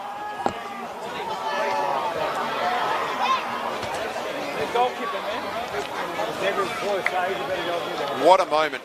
What a moment. Matt Hearn, the captain. We debated if he was going to take a penalty. And he did, and he made it count. All 5 penalty takers converting for Adelaide University. Tatani, McGowan, Corbo, Zeffy and Hearn. And after what was a very exciting game, a lot of chances at either end, mainly for Vipers. Unfortunately, the goal for Ramadan Kamagisha isn't going to result in a trophy. But regardless, it was Sam Bowman's opener that made the difference in normal time. He didn't step up as we thought he might in the penalty shootout, but all 5 players that stepped up did. Maglaccio with a vital save against Alexi Georgikopoulos. Heartbreak for him in a grand final once again. And in the end, that was the decisive moment. And we see there, you can see on the crutches, Dom Matriciani, the club captain, out with an ACL injury a few weeks ago rather. And he'll be as involved in the celebrations as anyone. See our own Mark Talbot greeting him. And we'll just wait now. And we'll go down to Mark Talbot. He's with Dom Matriciani. I'm here with the winning club captain of Adelaide Uni, who unfortunately was done an ACL injury a few weeks ago. Dom, tell me, how's this feel to be a part of this squad and what this achievement means? So special and unique. This team from the start, from pre-season, we worked so hard, so focused. We never gave up. We had a couple of setbacks. We should have had it wrapped up, but we didn't, unfortunately. But look at this behind us. It's fucking amazing, and we can't wait to smash it in State League 1. You did miss out just on the last game of the season, so to miss out so close, and now to win it on penalties, your hero there in Fabio Mugacci. As you can see, guys, the scenes behind me here. Dom, look, I'll let you celebrate. I just wanted to say congratulations. Thank you. All the best for State League 1 next year. Hopefully you'll be there leading the way again. Yep. Hopefully you halfway through the year I'll be back. Don't you worry. Halfway through the year, guys, we'll keep an eye on that. That's it. All right, enjoy the rest of the night. Pleasure. Congratulations. Pleasure. Thank you very much. Great to see. Great to see you, Lucas. Thank you, Mark. Great to see you there, Dom Matriciani. Apologies for the language, but you can hardly blame him. You heard in the background, "We are going up," the chant of Adelaide Uni. And what a moment for this side. We're also going to go back down to Mark now. Very shortly, he's with Raf Frazina. Right, I'm here with Raf Frazina, who started this rebuild at Adelaide Uni in 2019 as coach, who's now back playing. Raf, how does it feel to be a part of this squad that's, like I said, rebuilt from Strugglesville, to be honest, to what it is now? Yeah, look, it's massive. A couple of years ago when I came in, it was a very amateurish vibe. The club's great, we've got a lot of good resources. In the first year, I think all three grades finished 9th or 10th, so last year all three grades made the playoffs. We're building it very nicely. This year all three teams finished second in the league, and all three teams have won the final series, so we're just wrapped. It's a great achievement for the club. What are you expecting now going into SL1 next year? What's the next step for them once they've taken that step to SL1? What are they going to try to achieve next year? Well, I think eventually our aim should be to get into the National Premier League. So again, we'll enjoy the celebrations now and get back to work during the week. That's very true. Everyone's got a bit of work to do. Look, just want to say congratulations. Enjoy the celebrations, and we'll see you all next year in SL1. Congratulations. Thank you. Cheers. Now, before we go, I managed to. I've got here the goalkeeper made the only save of the penalty shootout. Miguelaccio, Fabio, how does it feel, mate? I can't put it into words. I can't describe it. I think I'm having heart palpitations, but we're good. We're good. Real good. Feels real good. It's a great achievement. How does it feel knowing that the reason that they've got to this point through that penalty shootout was your one save? I wouldn't put it down to that. I'd put it down to performance all year. It's not just the one performance. It was the 23, 24 before that got it to this point. And I think fortune favours the brave in those aspects. So yeah, we were lucky, and we were lucky throughout the whole game. But I'm just so happy that we got the win. As our quote throughout the year was "defend like MFers." I don't want to say the swear, but yeah. No, defend like I know what you're saying. You guys did seem under the pump through most of the game. Do you think Vipers probably had the edge on you throughout the game? Yeah. I think towards the first half we couldn't really get ourselves under control. We were under the pump thanks to being against the wind and all that. But throughout the second half we got one early. Got one early goal, and then I mean they had a good response. And full credit to them, they played a great game, and they on the balance of play. You know, it could have gone either way, but yes, so happy. Congratulations, enjoy the celebrations. Thanks, Dal. Thank you.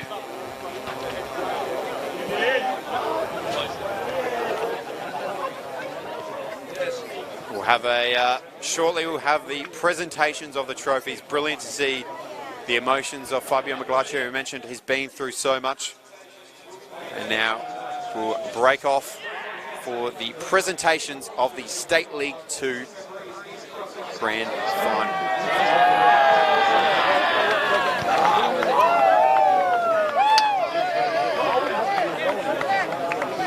Officials who did a great job tonight. A few tough decisions to deal with, but they coached well under the circumstances.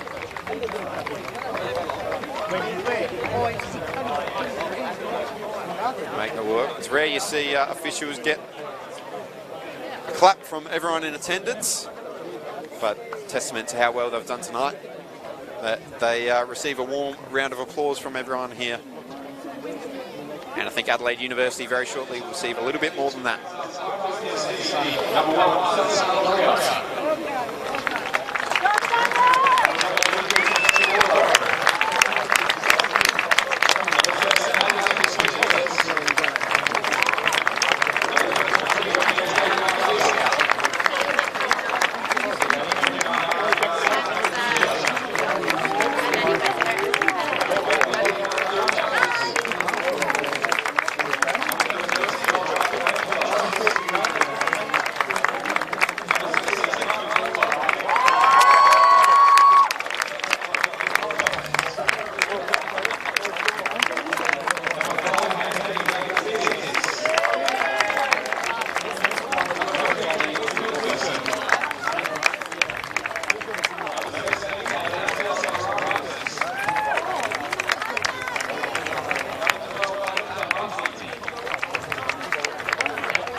is that what he's saying?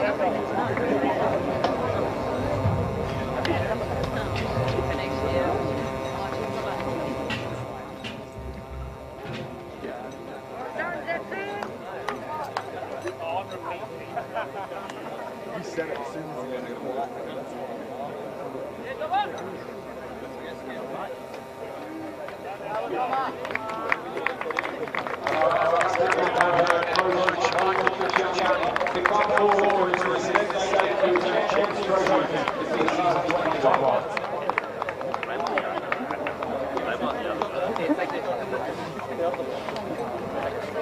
Beautiful.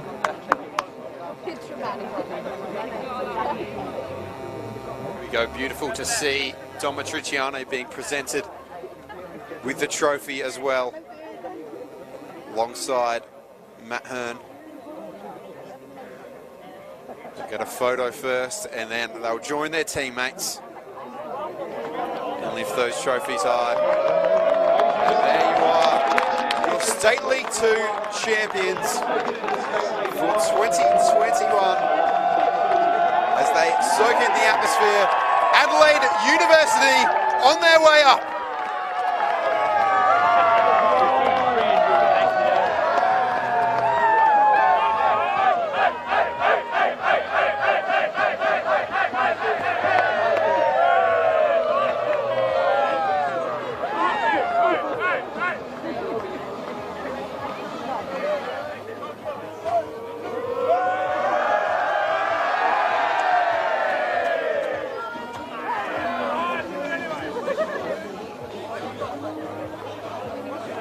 Great to see the scenes. Adelaide University posing with the trophy. Every possible chance to cheer. They'll be in the State League 1 in 2022. Commiserations, of course, to Vipers. They came so close. Brilliant effort going down in this penalty shootout. It was an enthralling 120 minutes plus of football. Thank you so much for joining us. On behalf of myself, Mark Talbot, and all the team here at Football South Australia, we hope to see you again tonight as we continue our week of grand finals. Good night.